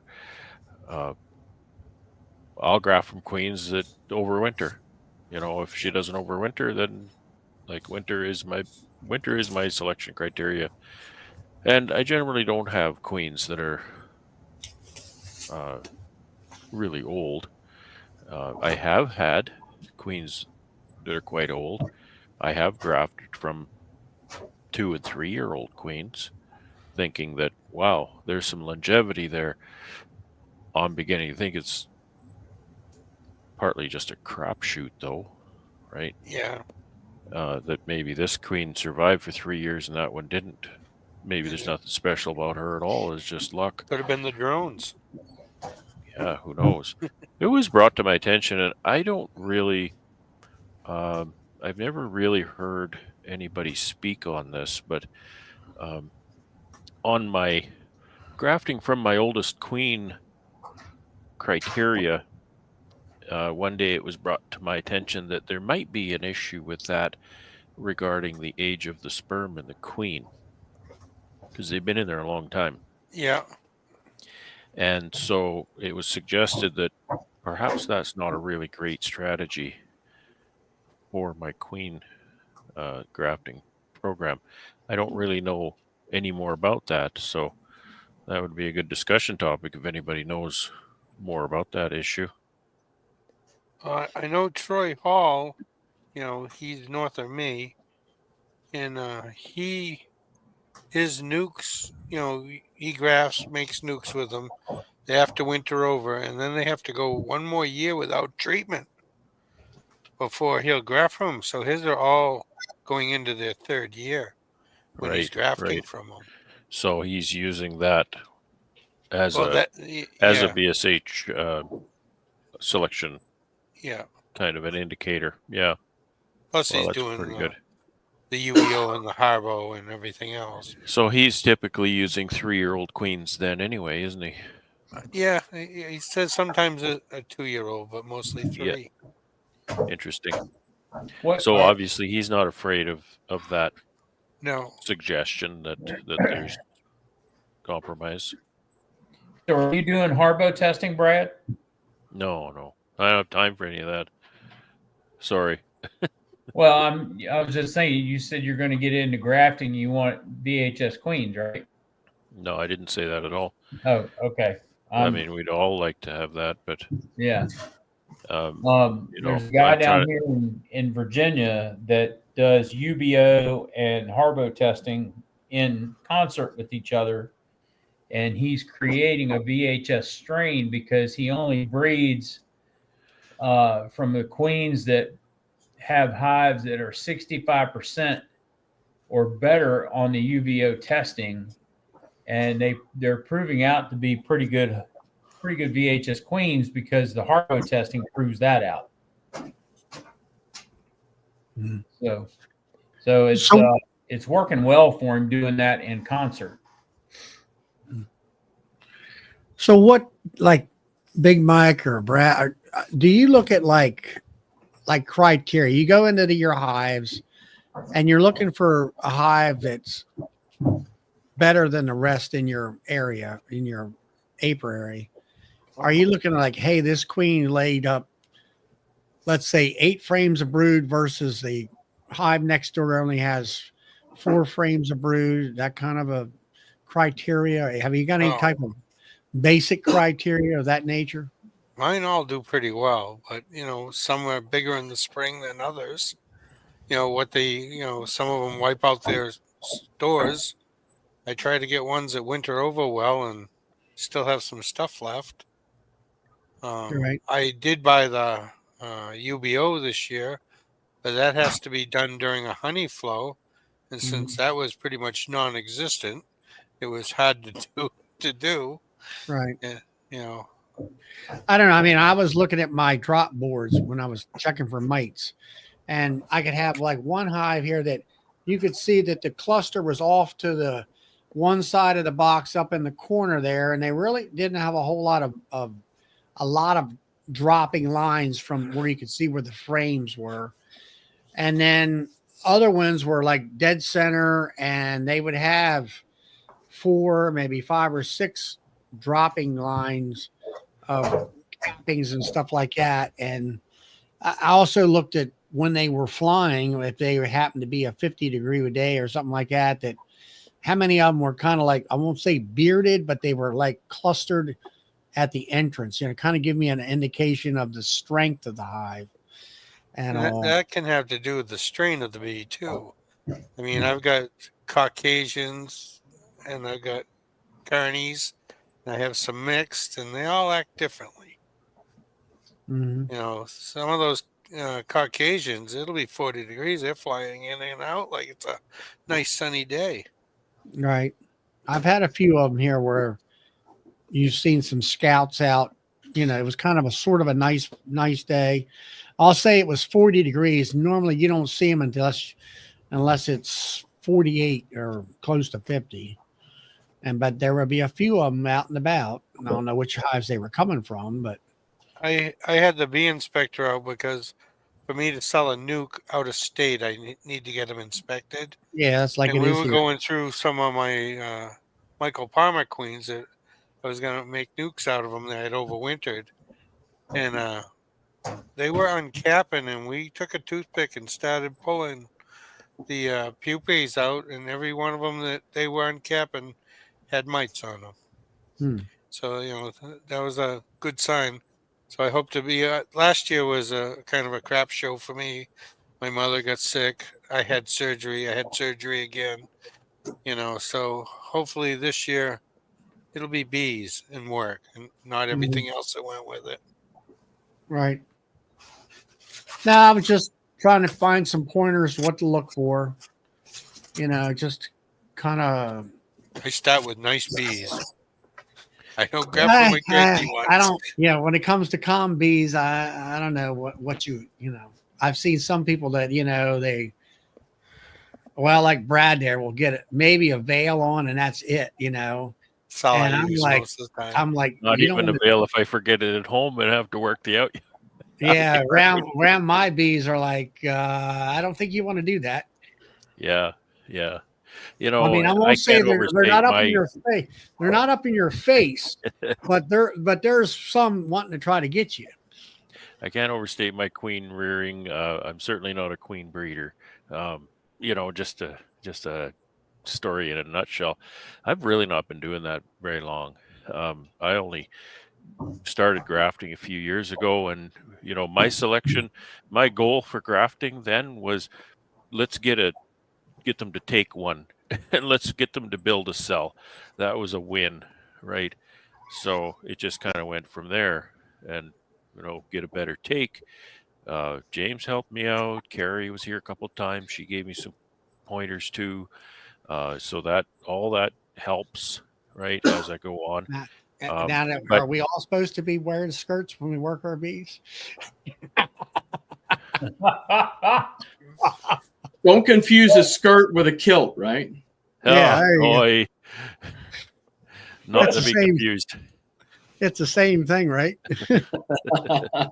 I had a guy come here and say, "Yeah, I was at the Irish. I guess is it Irish? I guess it is Scottish thing." I said, "You wear underwear under there?" So as I was saying,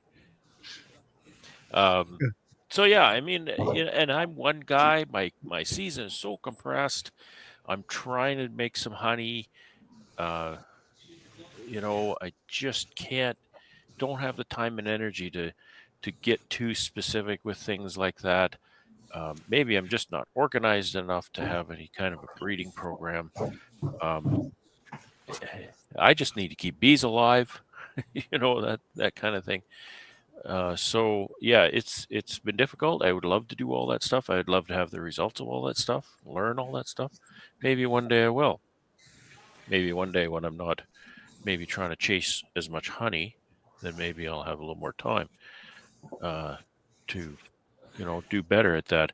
And it is kind of a joke, but it's a serious thing. Every Grandy Oliver presentation I've ever watched on how to graft queens or raise queens, that's the very first thing he says. The first selection criteria is that I never graft from a dead queen, and that is really, that's serious, because if your queen is overwintered, that's a pretty good queen so far, right?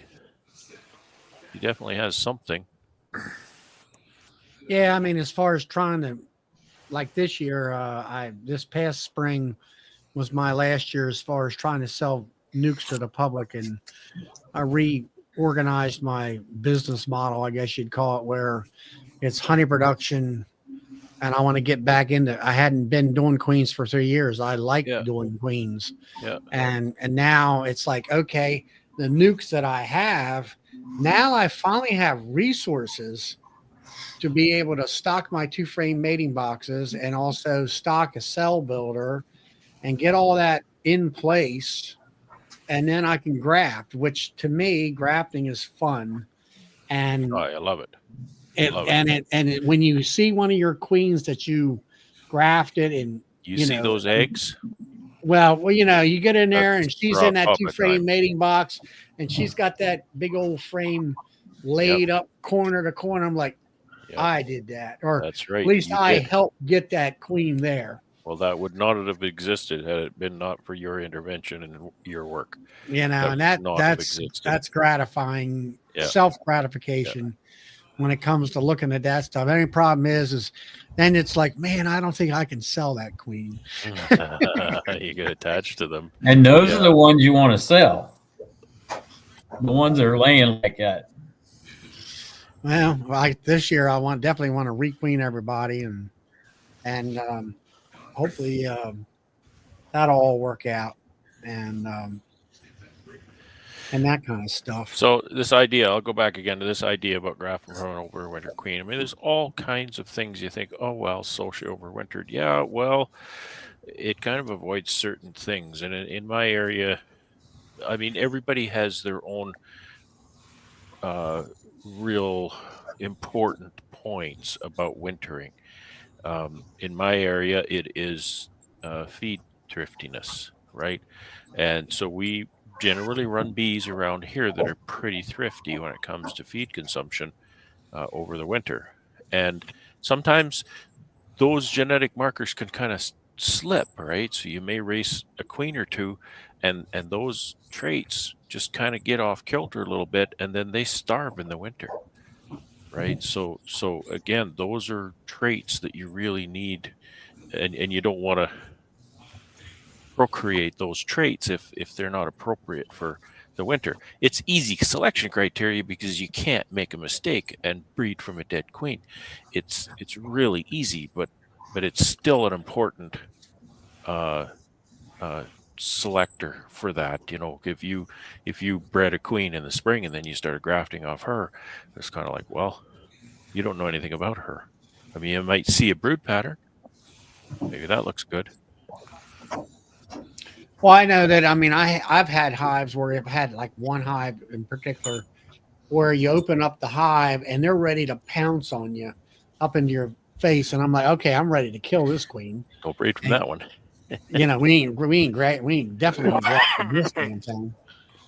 But see, when you start grafting queens, it all depends on how far down the lineage you're grafting from. Because the further down the lineage you go, the fewer good traits that you're going to get. Because that, if you have a breeder, and we sell F1 queens, which is the first daughter from that breeder, if we take that F1 queen and use her as a breeder, now we're sending out F2s. So we've lost 50% or better of those good genetics from that breeder. So the further down the line you go, you lose good genetics. So you need to start with a breeder. A breeder is your best start. The next best start would be an F1, but you don't want to go down any further down the line breeding queens than an F1, because you're losing those good genetics the further down you go. And when they go out to get mated, you don't know what's out there that they're going to mate to. So you may be getting bad genetics from the drone as well. So you've got to think about all that when you start grafting and breeding. Of course, Charlie, we're going to cover all this in that grafting class this spring. So I never really knew what the F1 and F2 thing stood for, but the F1 is the first daughter of the breeder. Yeah. Well, let's say, all right, I go out there this comes spring or something, let's say in May, and I have my hives out there and I'm starting at 0 here. So I take a frame out. Yeah, here's some frame. Here's what I can I got something I can graft from. And it's a queen that's not throwing bees up in my face and all that kind of stuff. So let's say I get 10 cells and I got 10 new queens from her. So they are what, F1 queens or just all right? So if this queen that's not throwing bees up in your face, let's say she's an F1 or an F2. And if you're going to graft from her, you've got F3. Yeah, I mean, hold on a second. The breeder is always the F0. That's it. That's who he chose to breed from. So that is his breeder. No, a breeder is an artificially inseminated queen. Okay, there you go. Well, then he's not in the F series. Then at that point, yeah. Well, she could be caught from a swarm, or she could be. You have to know your genetics. That's why in our area and on the East Coast, they recommend you requeen every other year with an F1. That way, you know your genetics in your queen. Yeah, I've bought 2 queens in my life, and one of them was great, and one of them got killed off, and I'm still breeding off the one that I got 4 years ago. And some of her daughters are great, and some are not, but I'm not really selling them at that. But right, if I am going to sell nukes, I'm going to pick the best queen that I can find and breed off of her, and tell people that she's a great queen, but no telling what she mated with, which is going to be the case no matter what. Like Phil says there, I think it's kind of like a crap show, to be quite honest with you. One queen's going to be good. One next, the other one, the sister of that one queen could be crappy, Right. If you don't know your genetic line and where you started, then it's a big crapshoot. I agree with that. But if you know your genetic line, and as you graft queens from that F0 breeder queen, like we do, because we sell queens, we have to do that. Because that's the only way we can say, yeah, this is a bred F1 daughter. Well, let's say I bought queens from Kudix down there. All right. So they're grafting down there in South Carolina. So I just get a queen. It's mated. So, I mean, what is that? That's not an F1 for sure. Probably is, because they're grafting from breeders. Okay. From breeder queens. Yes. All your big queen producers are grafting from a breeder queen. Now, what about someone that isn't, like Michael Palmer, who grafts 1,000 queens a year, but they're from He's grafting queens from he a breeder selected. queen. He is grafting from a breeder queen. They're not artificially inseminated. They're his queens, and he picks the best of the best. Yes, that's Yeah, right. that's right. He doesn't have any artificial inseminated. That's right. You sure about that? Yes, I'm sure. Yeah. I'm pretty sure of that. Mike would know. I've spent a lot of time with him. Okay.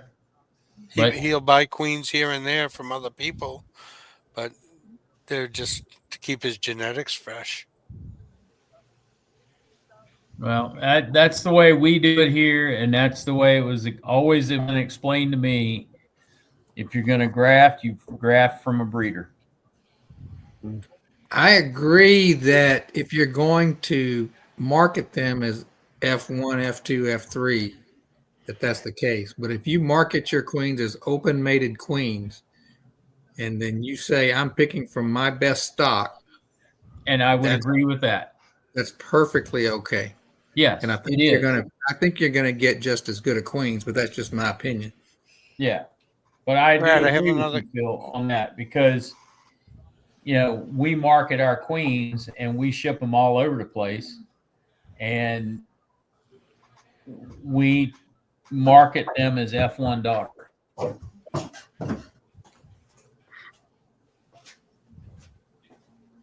Brad, on your story frames, you know, they're for for drones for the most part.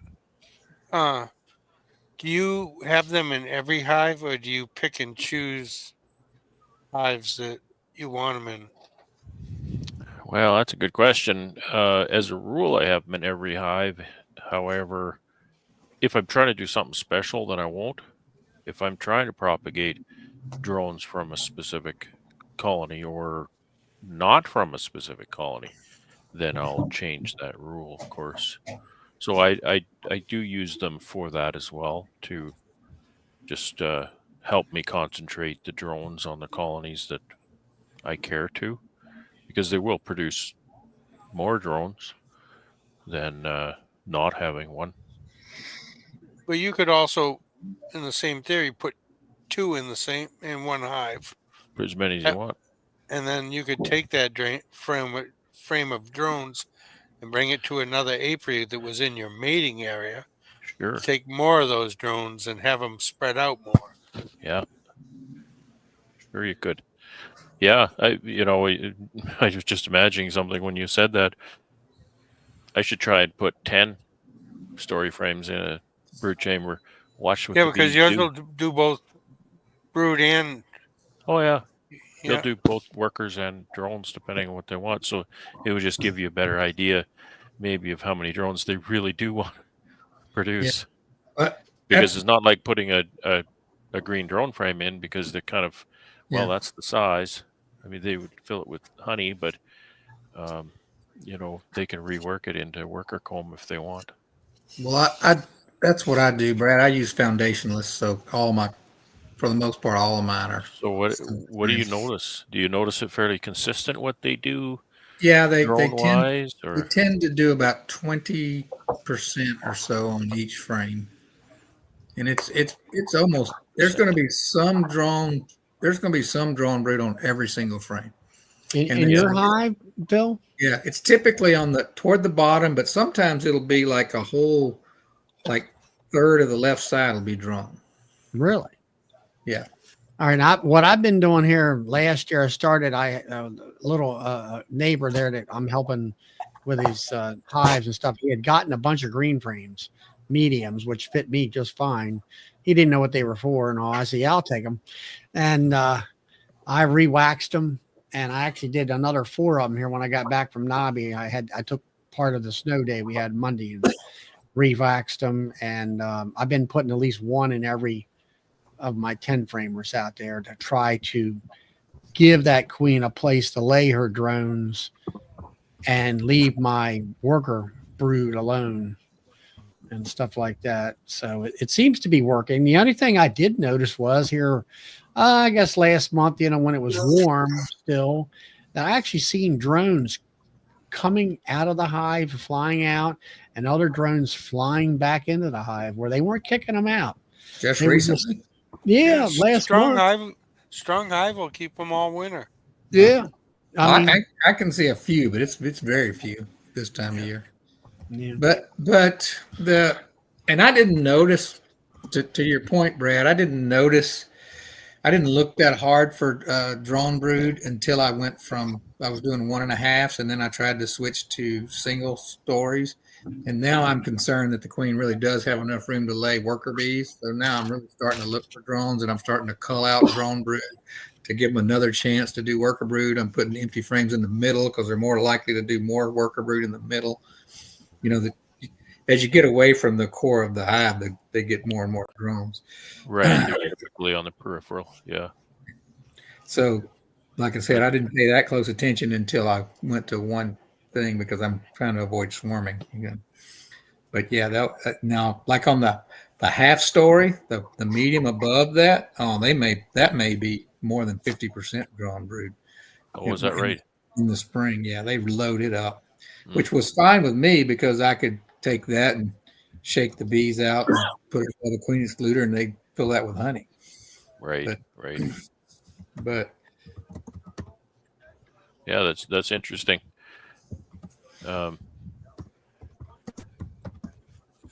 Yeah, but yeah, to Mike, to your initial question, I think you're kind of talking about drone mothers, right? So I think the story frame for somebody, you could run foundations. There's nothing wrong with that. You can run mediums in a deep box. There's nothing wrong with that. Yeah, usually the bottom is all. Yeah, that can go sideways sometimes. I've had that go sideways as far as them making a mess with that comb, but it usually works pretty good.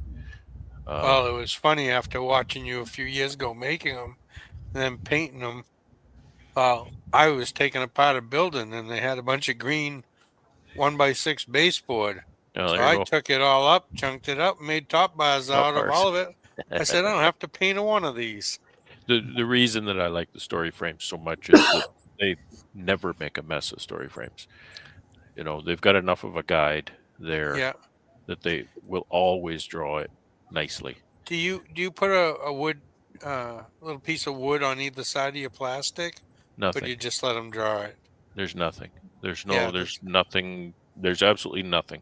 It's a blank frame with half a sheet of foundation in the center. That's all it is.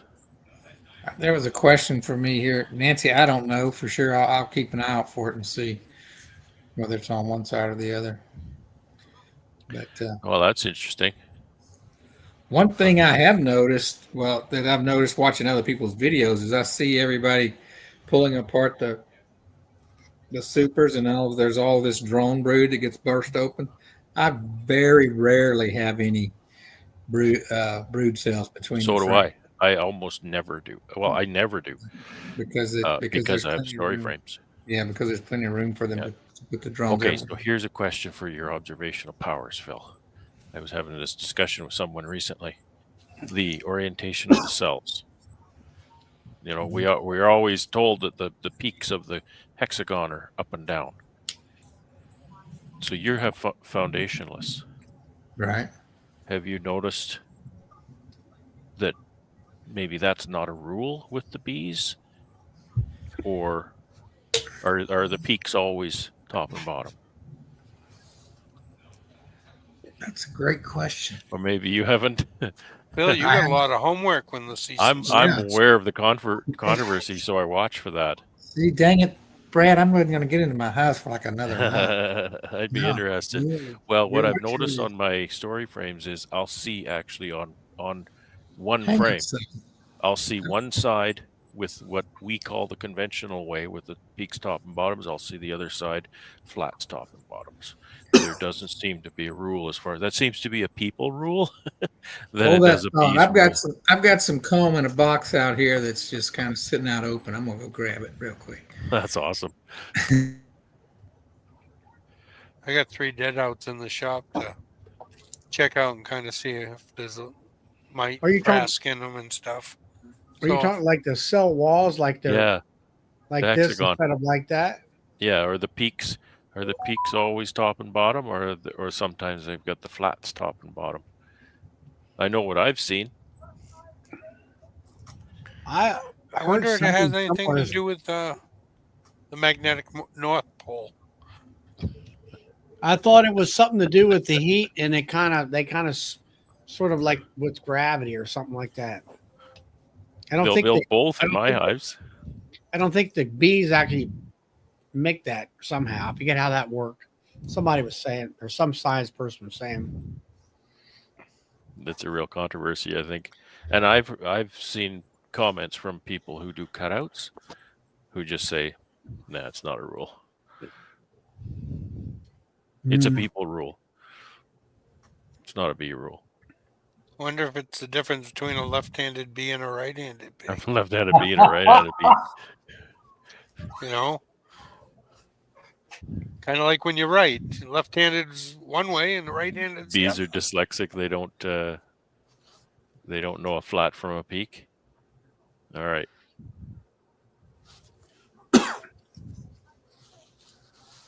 You got snow on that. That's what I was looking at. I know what that crap is. You're muted, Philip. Yeah. Sorry. Okay. So yeah, it's got it's very unusual. We've got ice down here. So this was a dead out of one of my Texas deep. See how deep they are? I don't know. Back up far enough.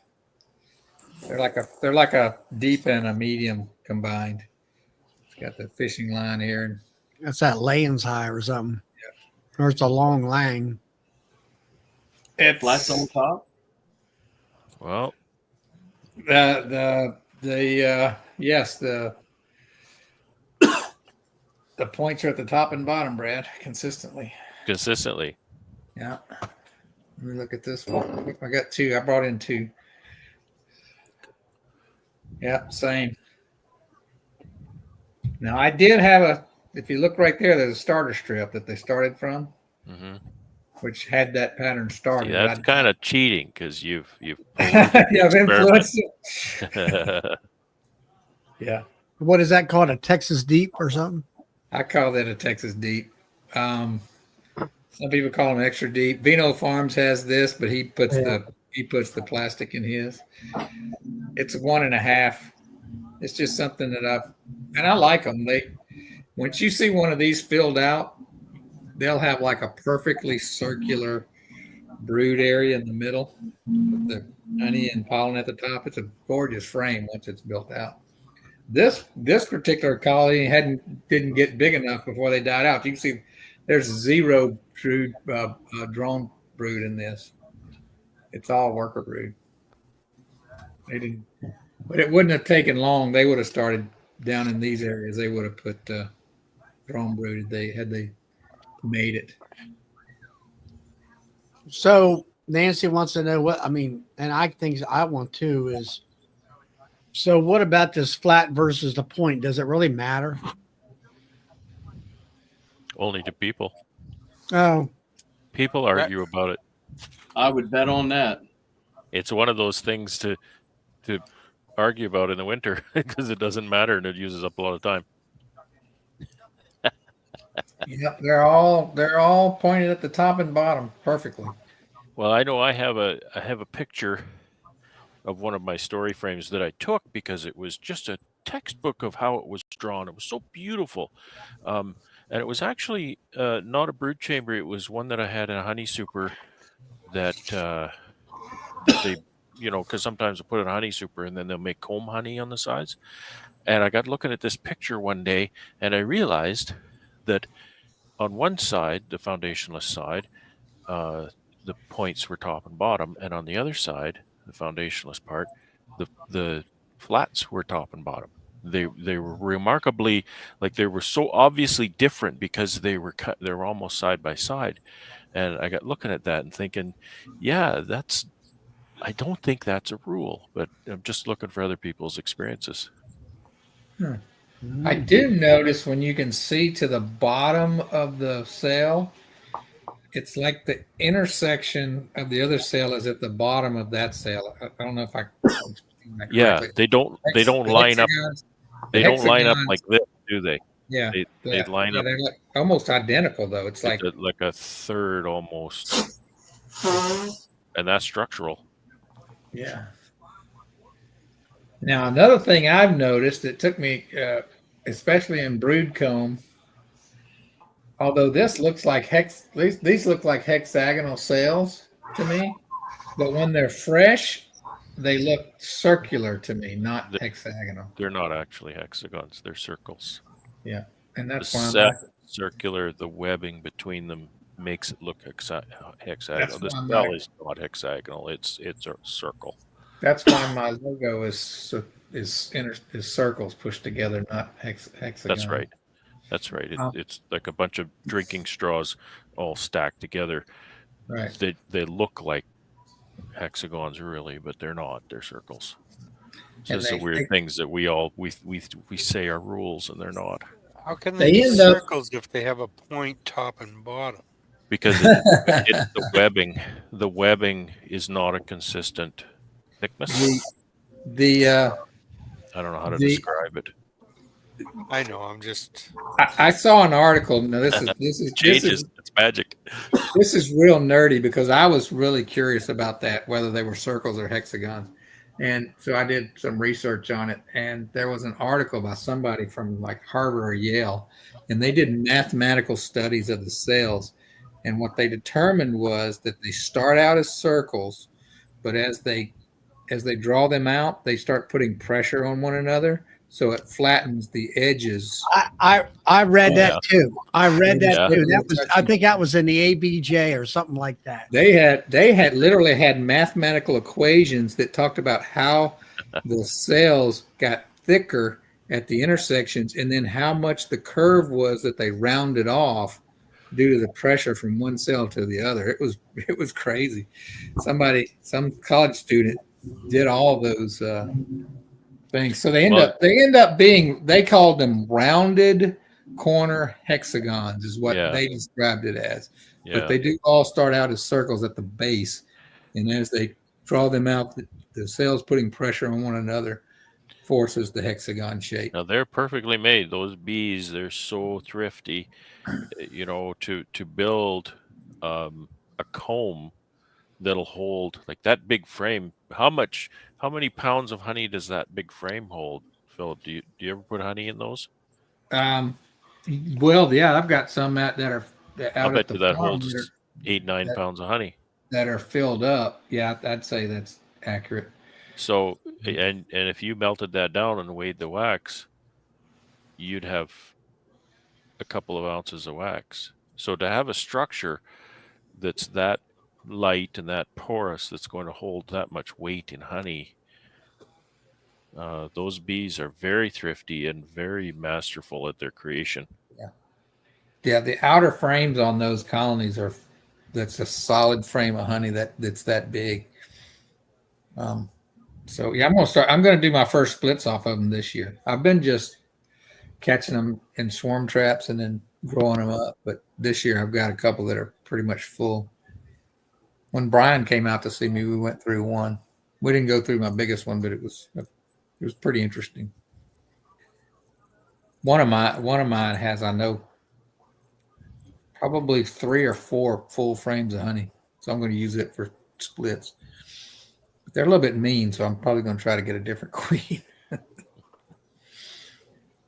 There you go, Brad. That frame has the flats facing up and down. Which one does? Oh, with the picture behind me. Oh yeah. Oh, is that right side up?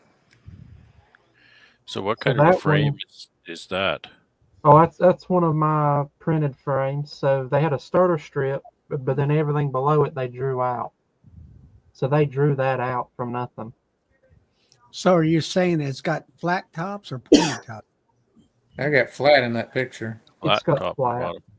But that is oriented.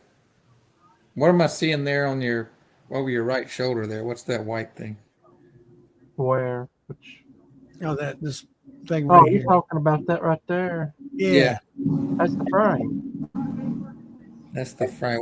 What part of the frame is that? But that frame is situated up and down, the way it's presented. Oh yeah, I'm holding it up. Yeah, I wouldn't risk. I wouldn't risk missing that comma. Twisted it or something. Yeah. Are you, Brad?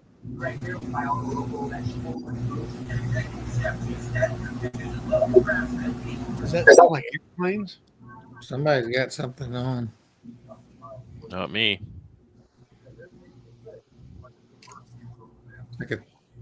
There's a TV in the next room, but it's turned way down here. I don't think, and it's been on since I've been on. Yeah, it's funny because I've got other frames that are oriented in the other direction.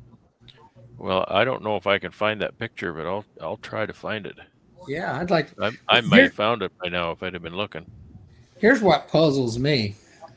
If they would do them either points up, points down, or flats up, flats down, why wouldn't they do some derivation of that, like 45 degrees of that?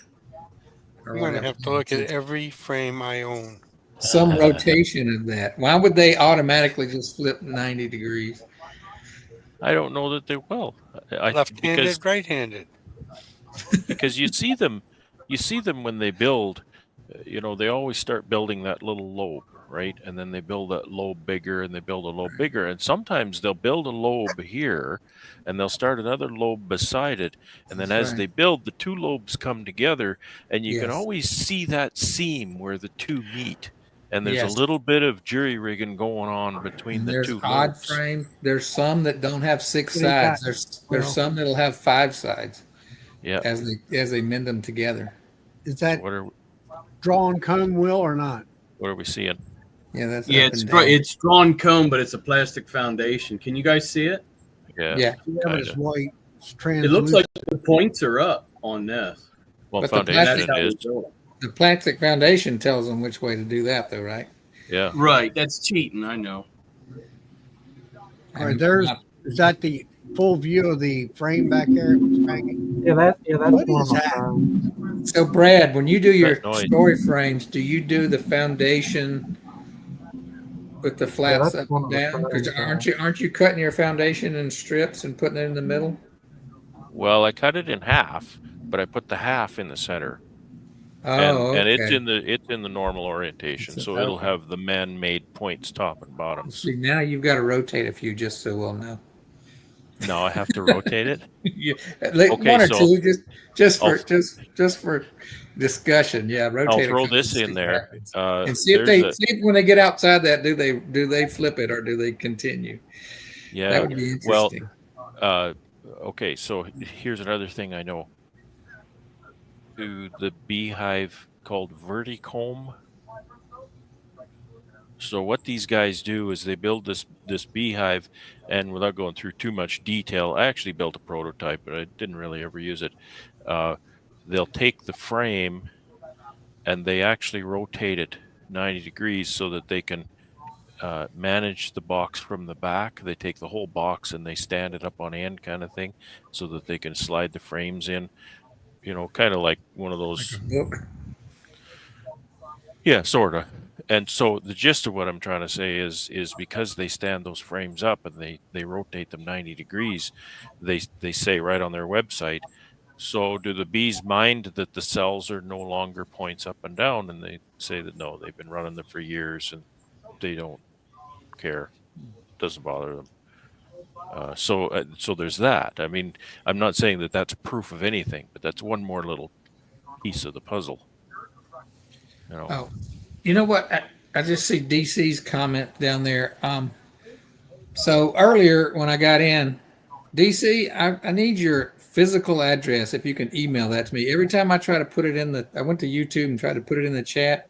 Something about the AI didn't like me asking for people's address. So DC, I need your address if you can email it to me or text it to me. So tell me if you need my email or text. Sorry to take up your time on your chat for that, Charlie, but I couldn't get it to go through on the comments. There's a picture So, of Brad, it. is it Charles. legal to ask what your next wood project is for in the shop? What is that? For me? I don't know what that noise is. I don't know. I'm trying to. That ain't it.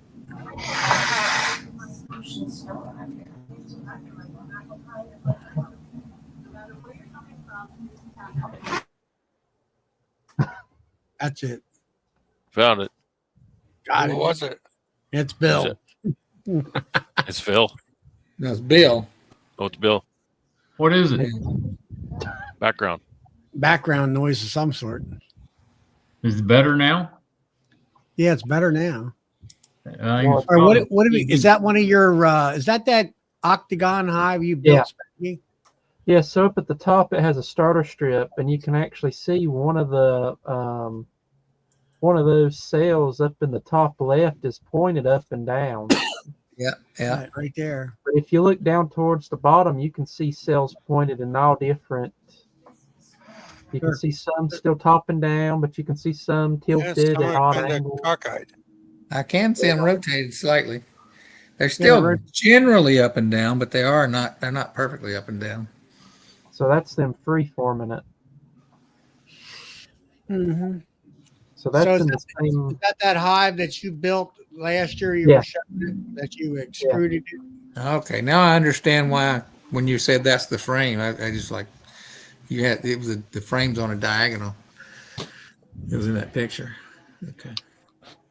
But yeah, they built that out, most of that from nothing, because down past where the frame ends, all that they just build it out naturally. They don't have no fishing line or anything to grab a hold to. They have to just build it out the way they normally do.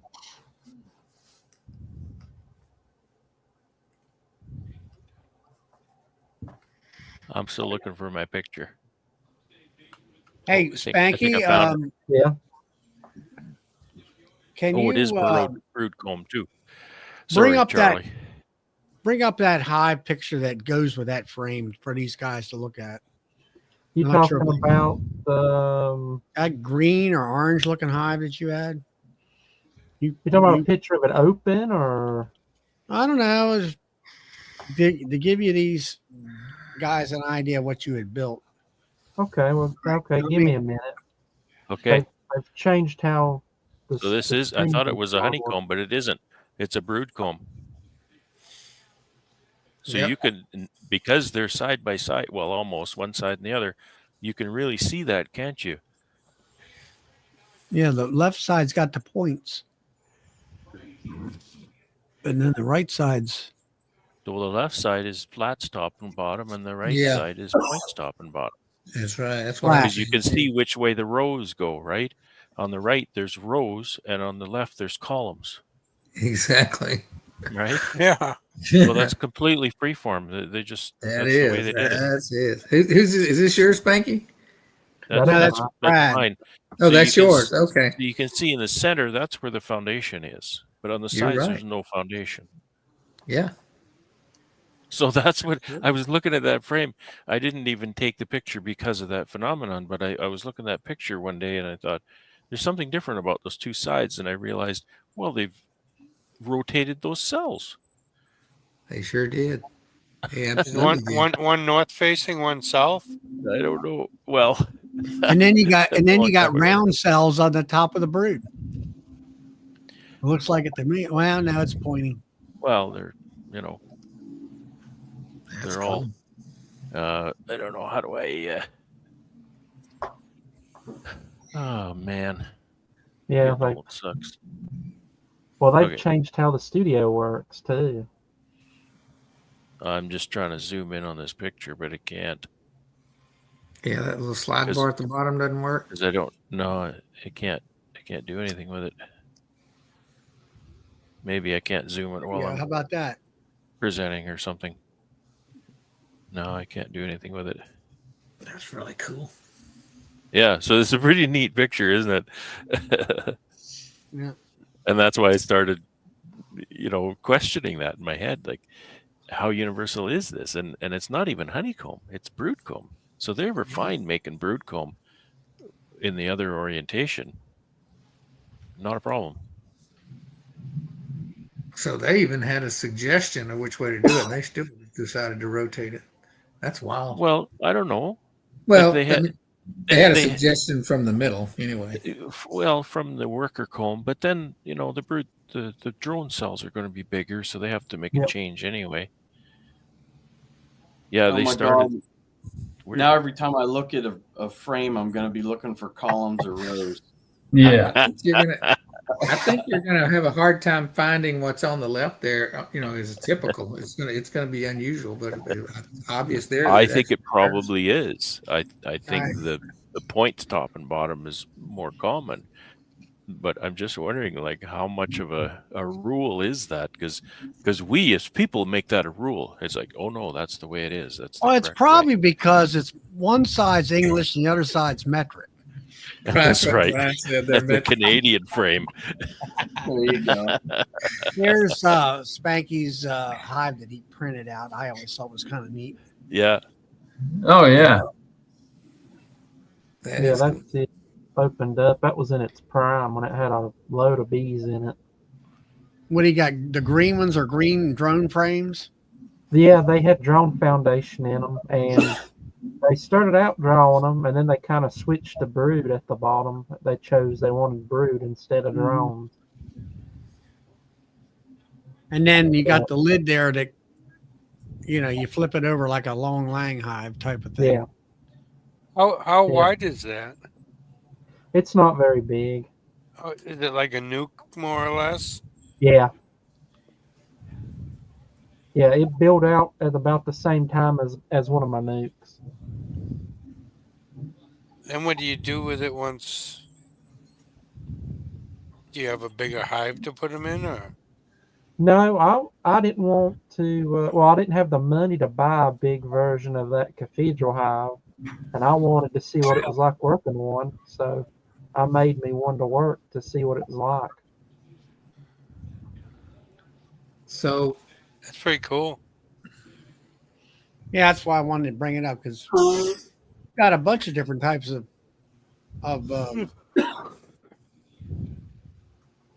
what do you call it? Different things you've printed. Yeah. Here's something Brad brought up. Let's see what we got, Brad. Okay. I got an email. I guess George is watching the stream and he sent me an email and he's keeping up with the conversation.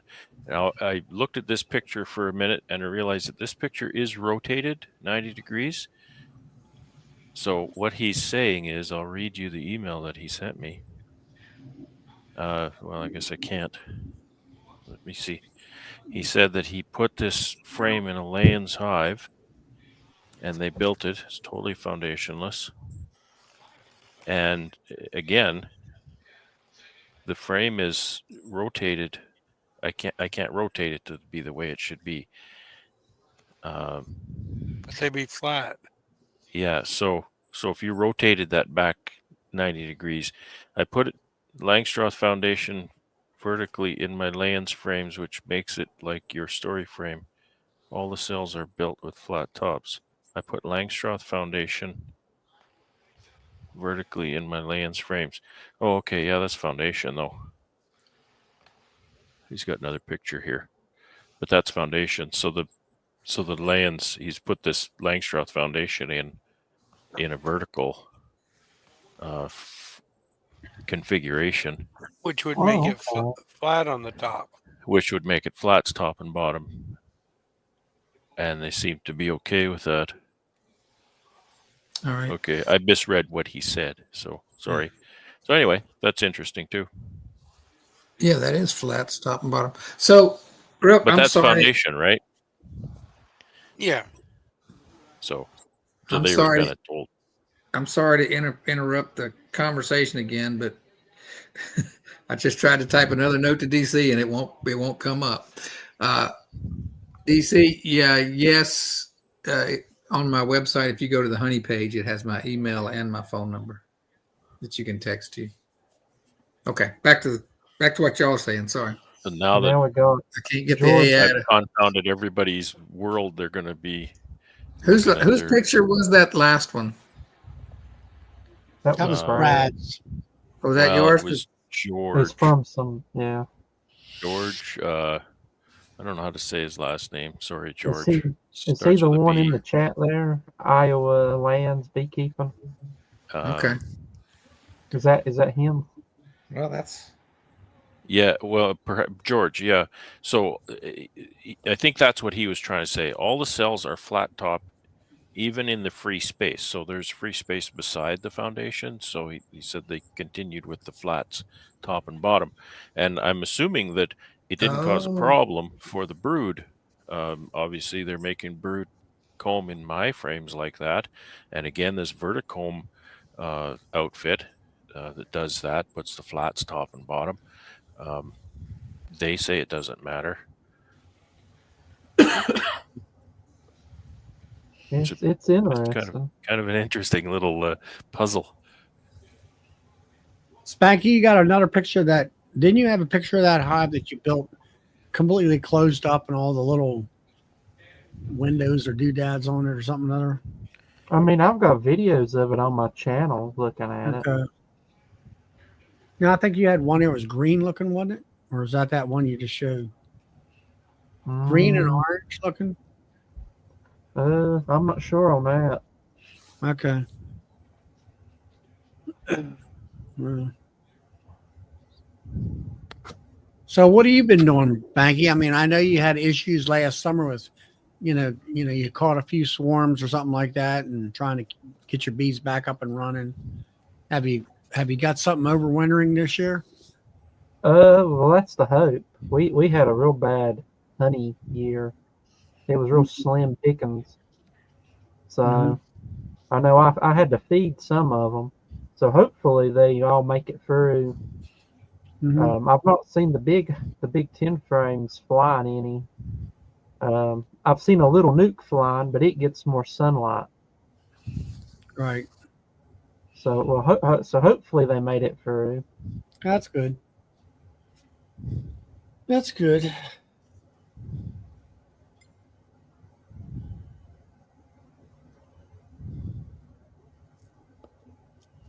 So I'm the only one crazy enough that when I go out and look at my hives here at the house, I scoop up a couple bees and see if there's any mites on them, huh? I don't do that.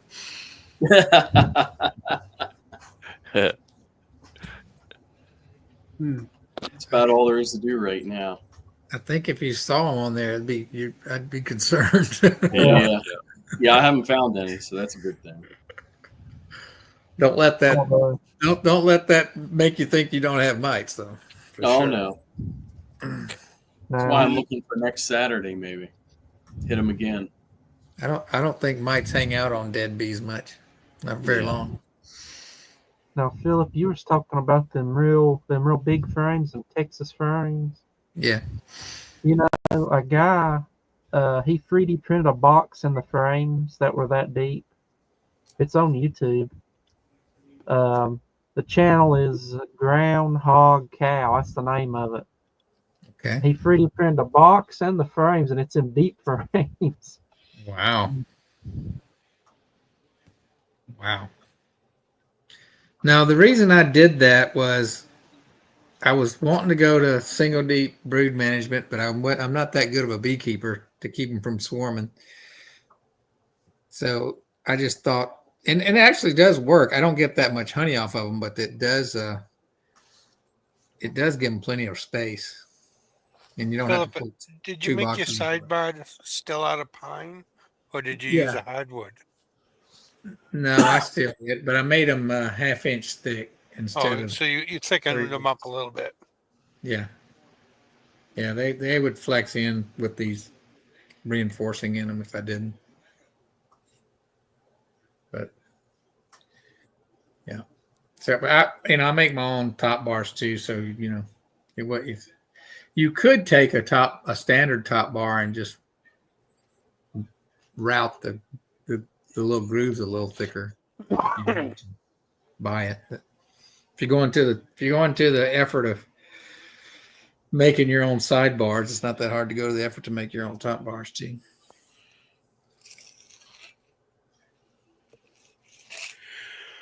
I need to do a few more videos on them now that I've got some built out.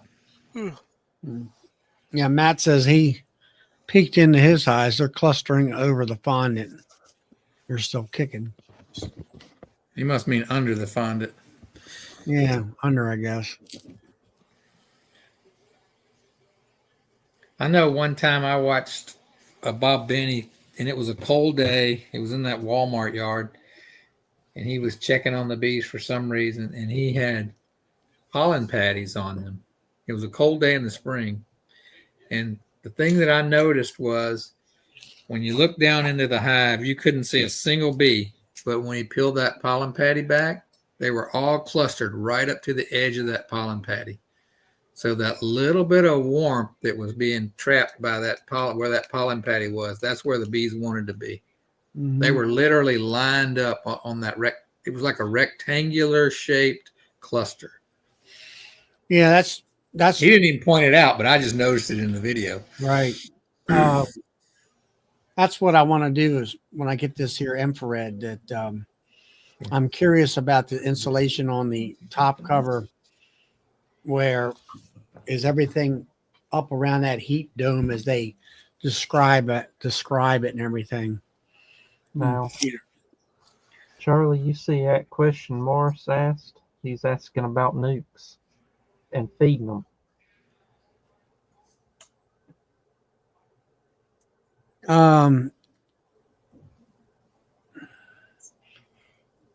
Right now, Matt, He's starting to separate. if it's, I mean, if best way, I mean, if it's, I mean, he's up there around, I think it's Chicago. I'm not sure. You thinking Hive Alive fondant? I would put a shim on that thing. No, what's up? He's up around Buffalo, and my son must be out there. Mix it up and put it in the refrigerator. It'll turn back to.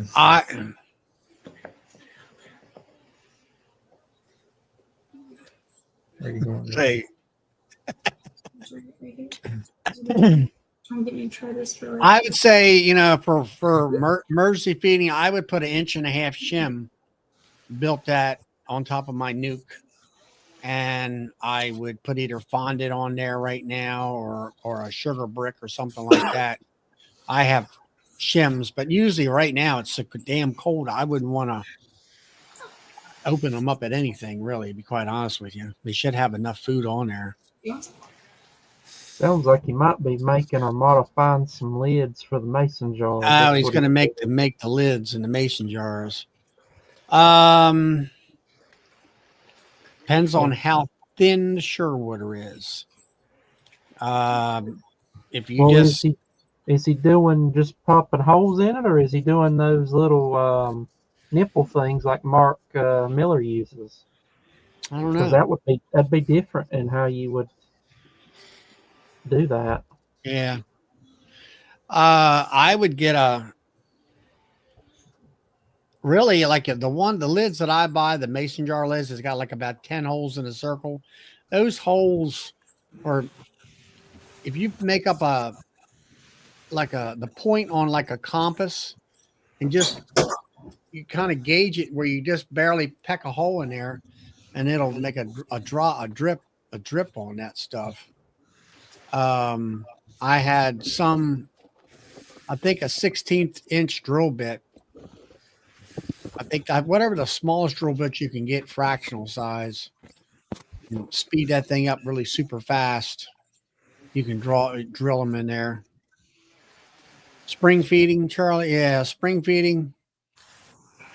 I mean, I don't go through all that. I just buy the darn feeding lids and be done with it for a mason jar. You can do it that way with some 1-to-1. Hey, Will, you leaving? You're muted, Will. You're muted. Yep, I'm jumping, guys. Good night.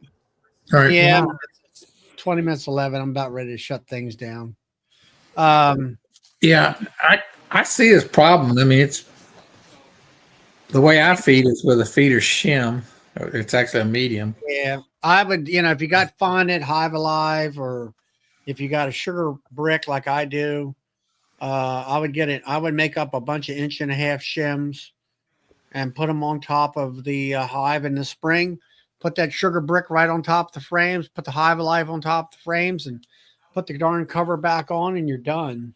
I would do the same thing you're talking about. I might make the shim a little thicker, but I would do the plastic bag, the Ziploc bag method. Yeah, either way. There's Tom and Melissa, Mike, saying hi. Yeah, you could do that. 1.5 inches, 2 inches at the most. I make sugar bricks, and I just throw that on top of the hive and they're all over it. I'm transitioning to 6 frame nukes from 5s. Well, I had a 6 frame license hive like that, and problem I had. Then you have to make everything, you make it an oddball size. Nothing's interchangeable. That's the only problem I find with it. Well, the reason I'm doing it, well, first of all, like I got the idea from Brad and Ian and all them, how they put 3 6s together and they put 2 things on. I don't know that I'll ever use them that way, but what I've done with mine, I've cut a little groove, so they're actually 2 3-frame nukes because I can put a divider in there. So my plan is to raise queens on each side. I'll probably have an entrance out of the front and out of the back on opposite sides. But when it's time, I'll probably sell off a queen or I'll split off a nuke and I'll just let the other side expand into the extra space. So that's the reason I like the 5-frame. Right. 6 frame. With the 5-frame, it's hard to make a division in it. You can do a 3 and a 2, which some people do, but that's the reason I'm doing it. But I've got to make a bunch of boxes. I've only made like 3 or 4 so far. Phil, I have a question for you on that. So you say if you have side by sides and you sell a queen, you take that divider out and then you have one unit. Right. You taking any precautions so that queenless part doesn't kill your remaining queen? I hadn't thought about it, but I wasn't going to. Oh, so you this is proposed. You haven't. Yes, I haven't really done that. Okay, well, I asked because I know a lot of people that do that kind of thing. They'll have, side by side 5-framers or something, and they say, yeah, well, you just pull it out. And Mike Berry has that Apame 6-frame Apame that he has a divider in, and he talks about the same thing. I've always wondered about that. If there's any precautions. Right now I raise queens in a 3x3. It's a 10-frame box, but in the 3x3s. Yeah, I've had those. And I do those combines regularly, but I've only done it when one queen didn't take. So I think a side without a queen is going to be a lot friendlier to a foreign queen than others. But I do that commonly with the 3s. Well, if you got 2 compartments and you pull that queen out of the one compartment and then you pull your divider out, you probably need to wait a little while though. Well, that's what I was thinking about, the pheromones. Yeah. But now Cayman said something about this, and I'm sure Brad or somebody has done this, is where, all right, you pull the queen out of a 10-frame hive and you waited, let's say 24 or 48 hours, and you drop a queen right nuke over here, right smack dab in the middle with her bees around her. Will they protect her enough to where the rest of those bees from that original 10-frame not mess with them? I kind of did that last spring. I think so. I think they will. And it had 100% failure. Really? Really? Yeah. Well, there was, I don't know, 4 of them I think I did. I did a shakeout, though, because I thought I would have extra assurance by doing the shakeout. So I took all the bees out of the box, put the nuke in it, and then shook all of the bees on the ground in front of the hive. Like a swarm. Yeah. Yeah. And let them walk in like I did. Like yeah. Because that kind of resets their head. And they killed the queen in every case. Now, I was talking to a buddy who does that. And he said, the first time he did it, they killed the queen every time. But then he said what he did, it changed, and it works every time, is that he takes all of the bees. So again, the original hive, takes all of the bees out of the original hive, puts the nuke in the hive, and then he shakes all of the frames that were in that hive into a tote. And you shake the bees into a tote. Takes them into a tote. And I can't remember if he said he moves that hive. He maybe moves it somewhere so that the old flyers can't find it. And then, so what happens is when he shakes the bees into the tote, all the flyers fly away. Well, those are the old bees, and we know that they're cranky old bees, right? The young non-flying bees are much easier to get along with. And so then he takes all of those bees, dumps them in front of the hive, no problem. Okay, so he takes them way away then. I can't remember if he said he moves that hive away so that then, because I was just thinking about that, if you shake them in the tote, then the bees are going to fly and they'll fly back to where they were. Yeah. So Right. maybe he's moving that hive too. I think So that maybe. way they go to an empty spot. What's that? So that way they fly back to an empty spot, and because they've Yeah. oriented. Yeah, and I know in my experience, because of the way my apiary is, I have a lot of hives everywhere, and there's going to be a hive that's not too far away. Those flyers will find a new home, and they'll mind their manners too, because they have far less saturation of bees moving in. Well, that's know. what you told me, Brad, that when I was shaking them hives out, and if it's a big, heavy hive, not to put them all on one nuke or one 10 framer, to kind of spread that one hive Yeah. out amongst 4 or 5 different Yeah. hives where Yeah, I they think only it's got the a small solution, amount of right? bees. If you have 2,000 bees in a hive and you shake 2,000 bees on the entrance, that's not good. But if you have 2,000 in the hive and you shake 500 bees in the entrance, that's no problem, right? It's just kind of a proportionate thing. I was just wondering when you did it. First thought that came to my mind was they were pissed off that those other bees shook them out of their hive. Yeah, They yeah. came back loaded for bear. What are you doing here? This is Yeah. obviously your fault. Exactly. Yep, I was shook out, and when I came back, you were here. Yeah, they were cranky old queenless bees. What did you do with my queen? You could see me doing that on my channel last spring in be in May sometime. I was doing that. 100% failure. It was awful. Wow.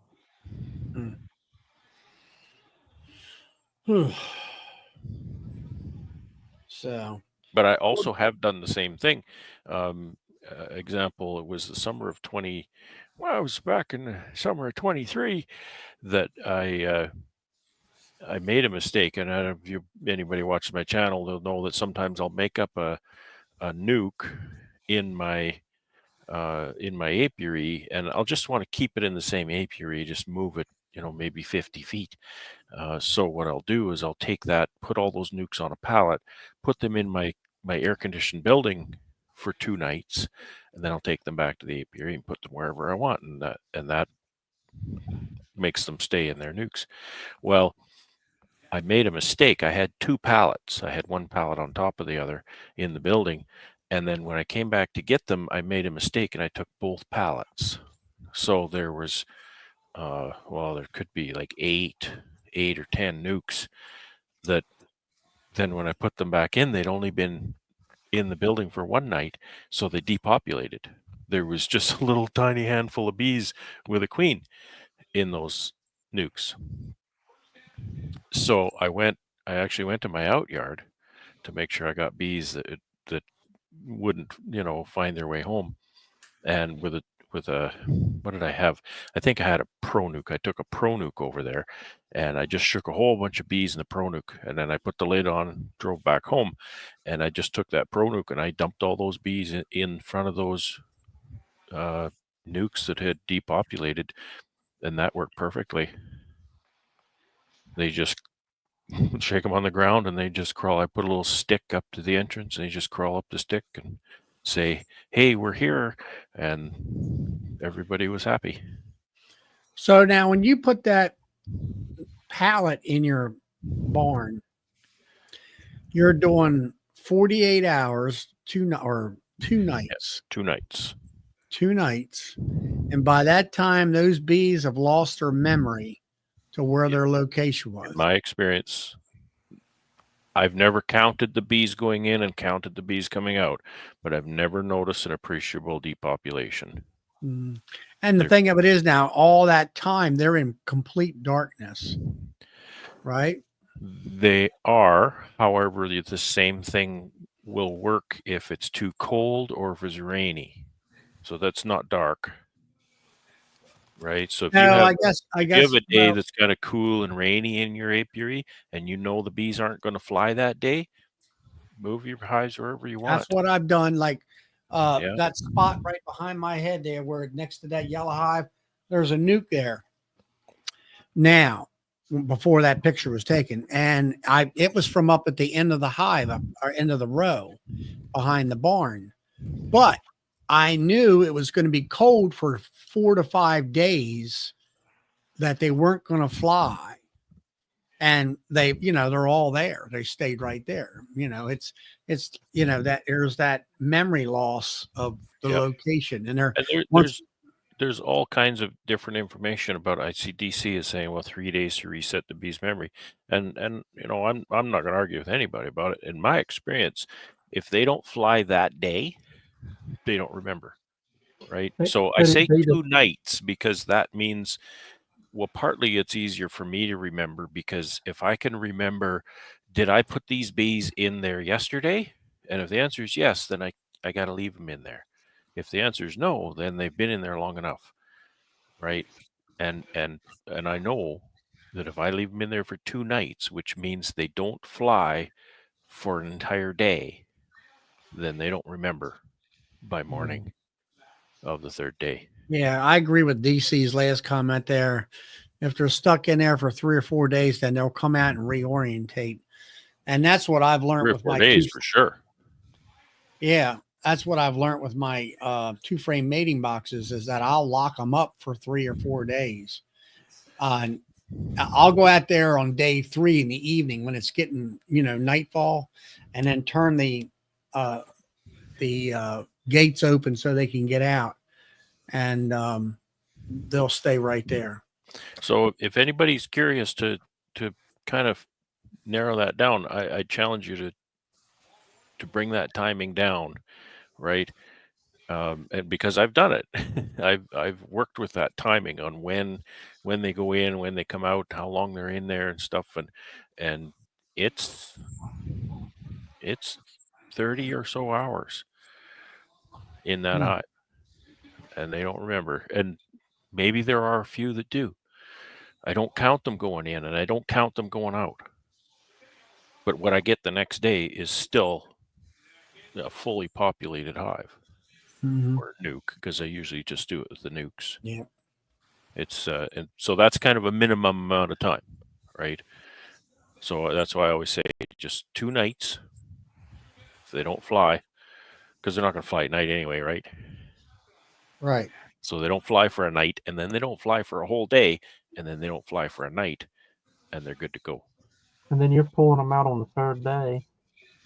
The 3rd day, yeah. Which that's right there with 3 and 4 days, and yeah. So and I mean, you see it every fall here if you watch my channel, that I'll move my hives around. I want to cut the grass, and I want to stack them up so that I can bring them in the building quicker in the fall. It gets colder here, or cold enough here, that the bees aren't flying long before I put them in the building.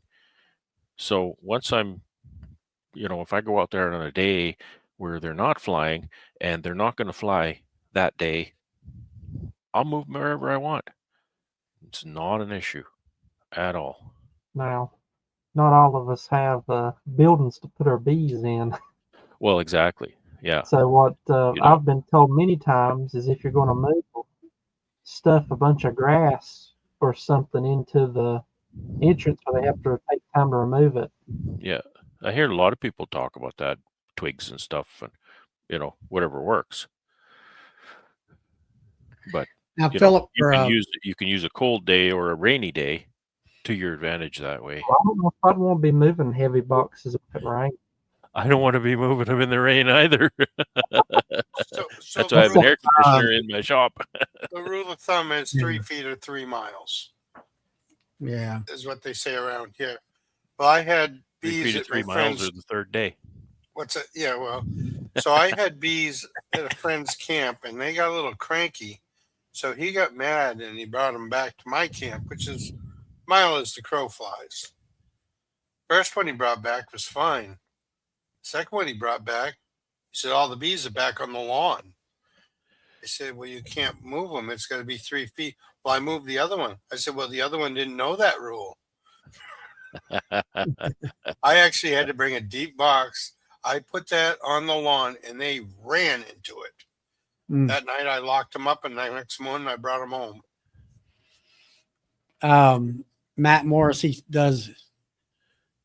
wants to know, let's see, what temperature can you put bees away in the hive for 2 days? Well, Matt, if it's in the summertime, like I'm trying to do, first thing is I got ventilation and I got 1-to-1 sugar water on them. And I got them locked up for, like you say, 3 days. You In the always put a shade or fan in on the them. dark and ventilated is the key. And Dark and I ventilated. would not do it if I couldn't keep them in an air conditioned building.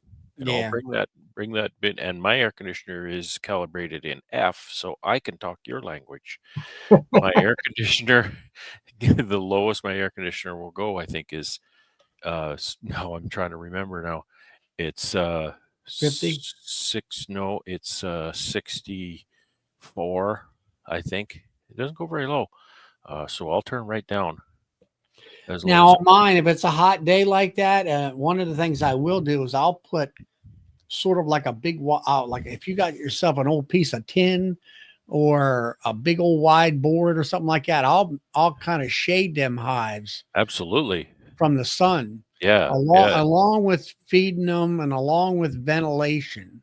Yeah. And Anything you can put on top of that hive, especially if it's got an air gap, like putting anything on it is good. If it's got an air gap, that's even better. Yeah. Just to keep the sun off of that hive Right. surface. And then, like right now, wintertime is the perfect time to be moving hives. And like Brad said, if it's going to rain for a week, or it's going to be 30 degrees for a week, or let's say 35 to 40 degrees for a week, when they're not really going to fly, you can keep them inside. I mean, it's like that nuke, it was cold that day, but let me tell you something, them bees, you get the wrestling around and moving them hives, they're going to come out there and see what the hell's going on. Yeah, that's why I like to use a Pro Nuke. I close the door, my little 4-framers, I can turn Yeah, them well, I'll take that nuke that I had, that 5-framer, and I'll screen the front. So now we still have air ventilation going through with 1/8-inch hardware. And then of course, the way I moved out was I ratchet strapped it tight, and then that gives me handles to lift that thing up, and I put it on a hand truck and just roll it down there and then put it up on the rack. And of course, they're at the screen like, what are you doing? Yeah. Oh yeah. And Get out of here. Yeah. Yeah, let's get out of here and sting the hell out of you. Yeah. And I'm like, so I let them sit there for an hour or two and kind of calm down. Yeah. Or maybe come back the afternoon right at dusk, so they don't fly too much. And I'll go out there and rip that damn screen off. I prefer to do it, like you say, Charlie, either dusk or quite early in the day, because if you kind of do it in the middle of the day, you go out, you open the door, and then they just go wham, they're all out there and they fly around and they go, we have no idea where we live, and they just start drifting and collecting on a fence post or something. Yeah. So I usually do it right before sunset, and I have my pickup truck with the door open, ready to jump in. And I go in there, pull it open, and get in the truck and jump in. And all right, now you got. Well, they're kind of following me around a little bit, and then they look at me, and then they're gone. So. George made a good point here, and that's a really good point.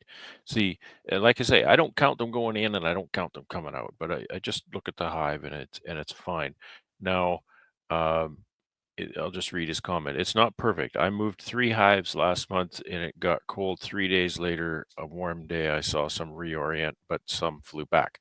Now, again, when I'm doing this, I'm making a nuke out of a 10-frame colony. Okay, so I'm making a nuke out of that.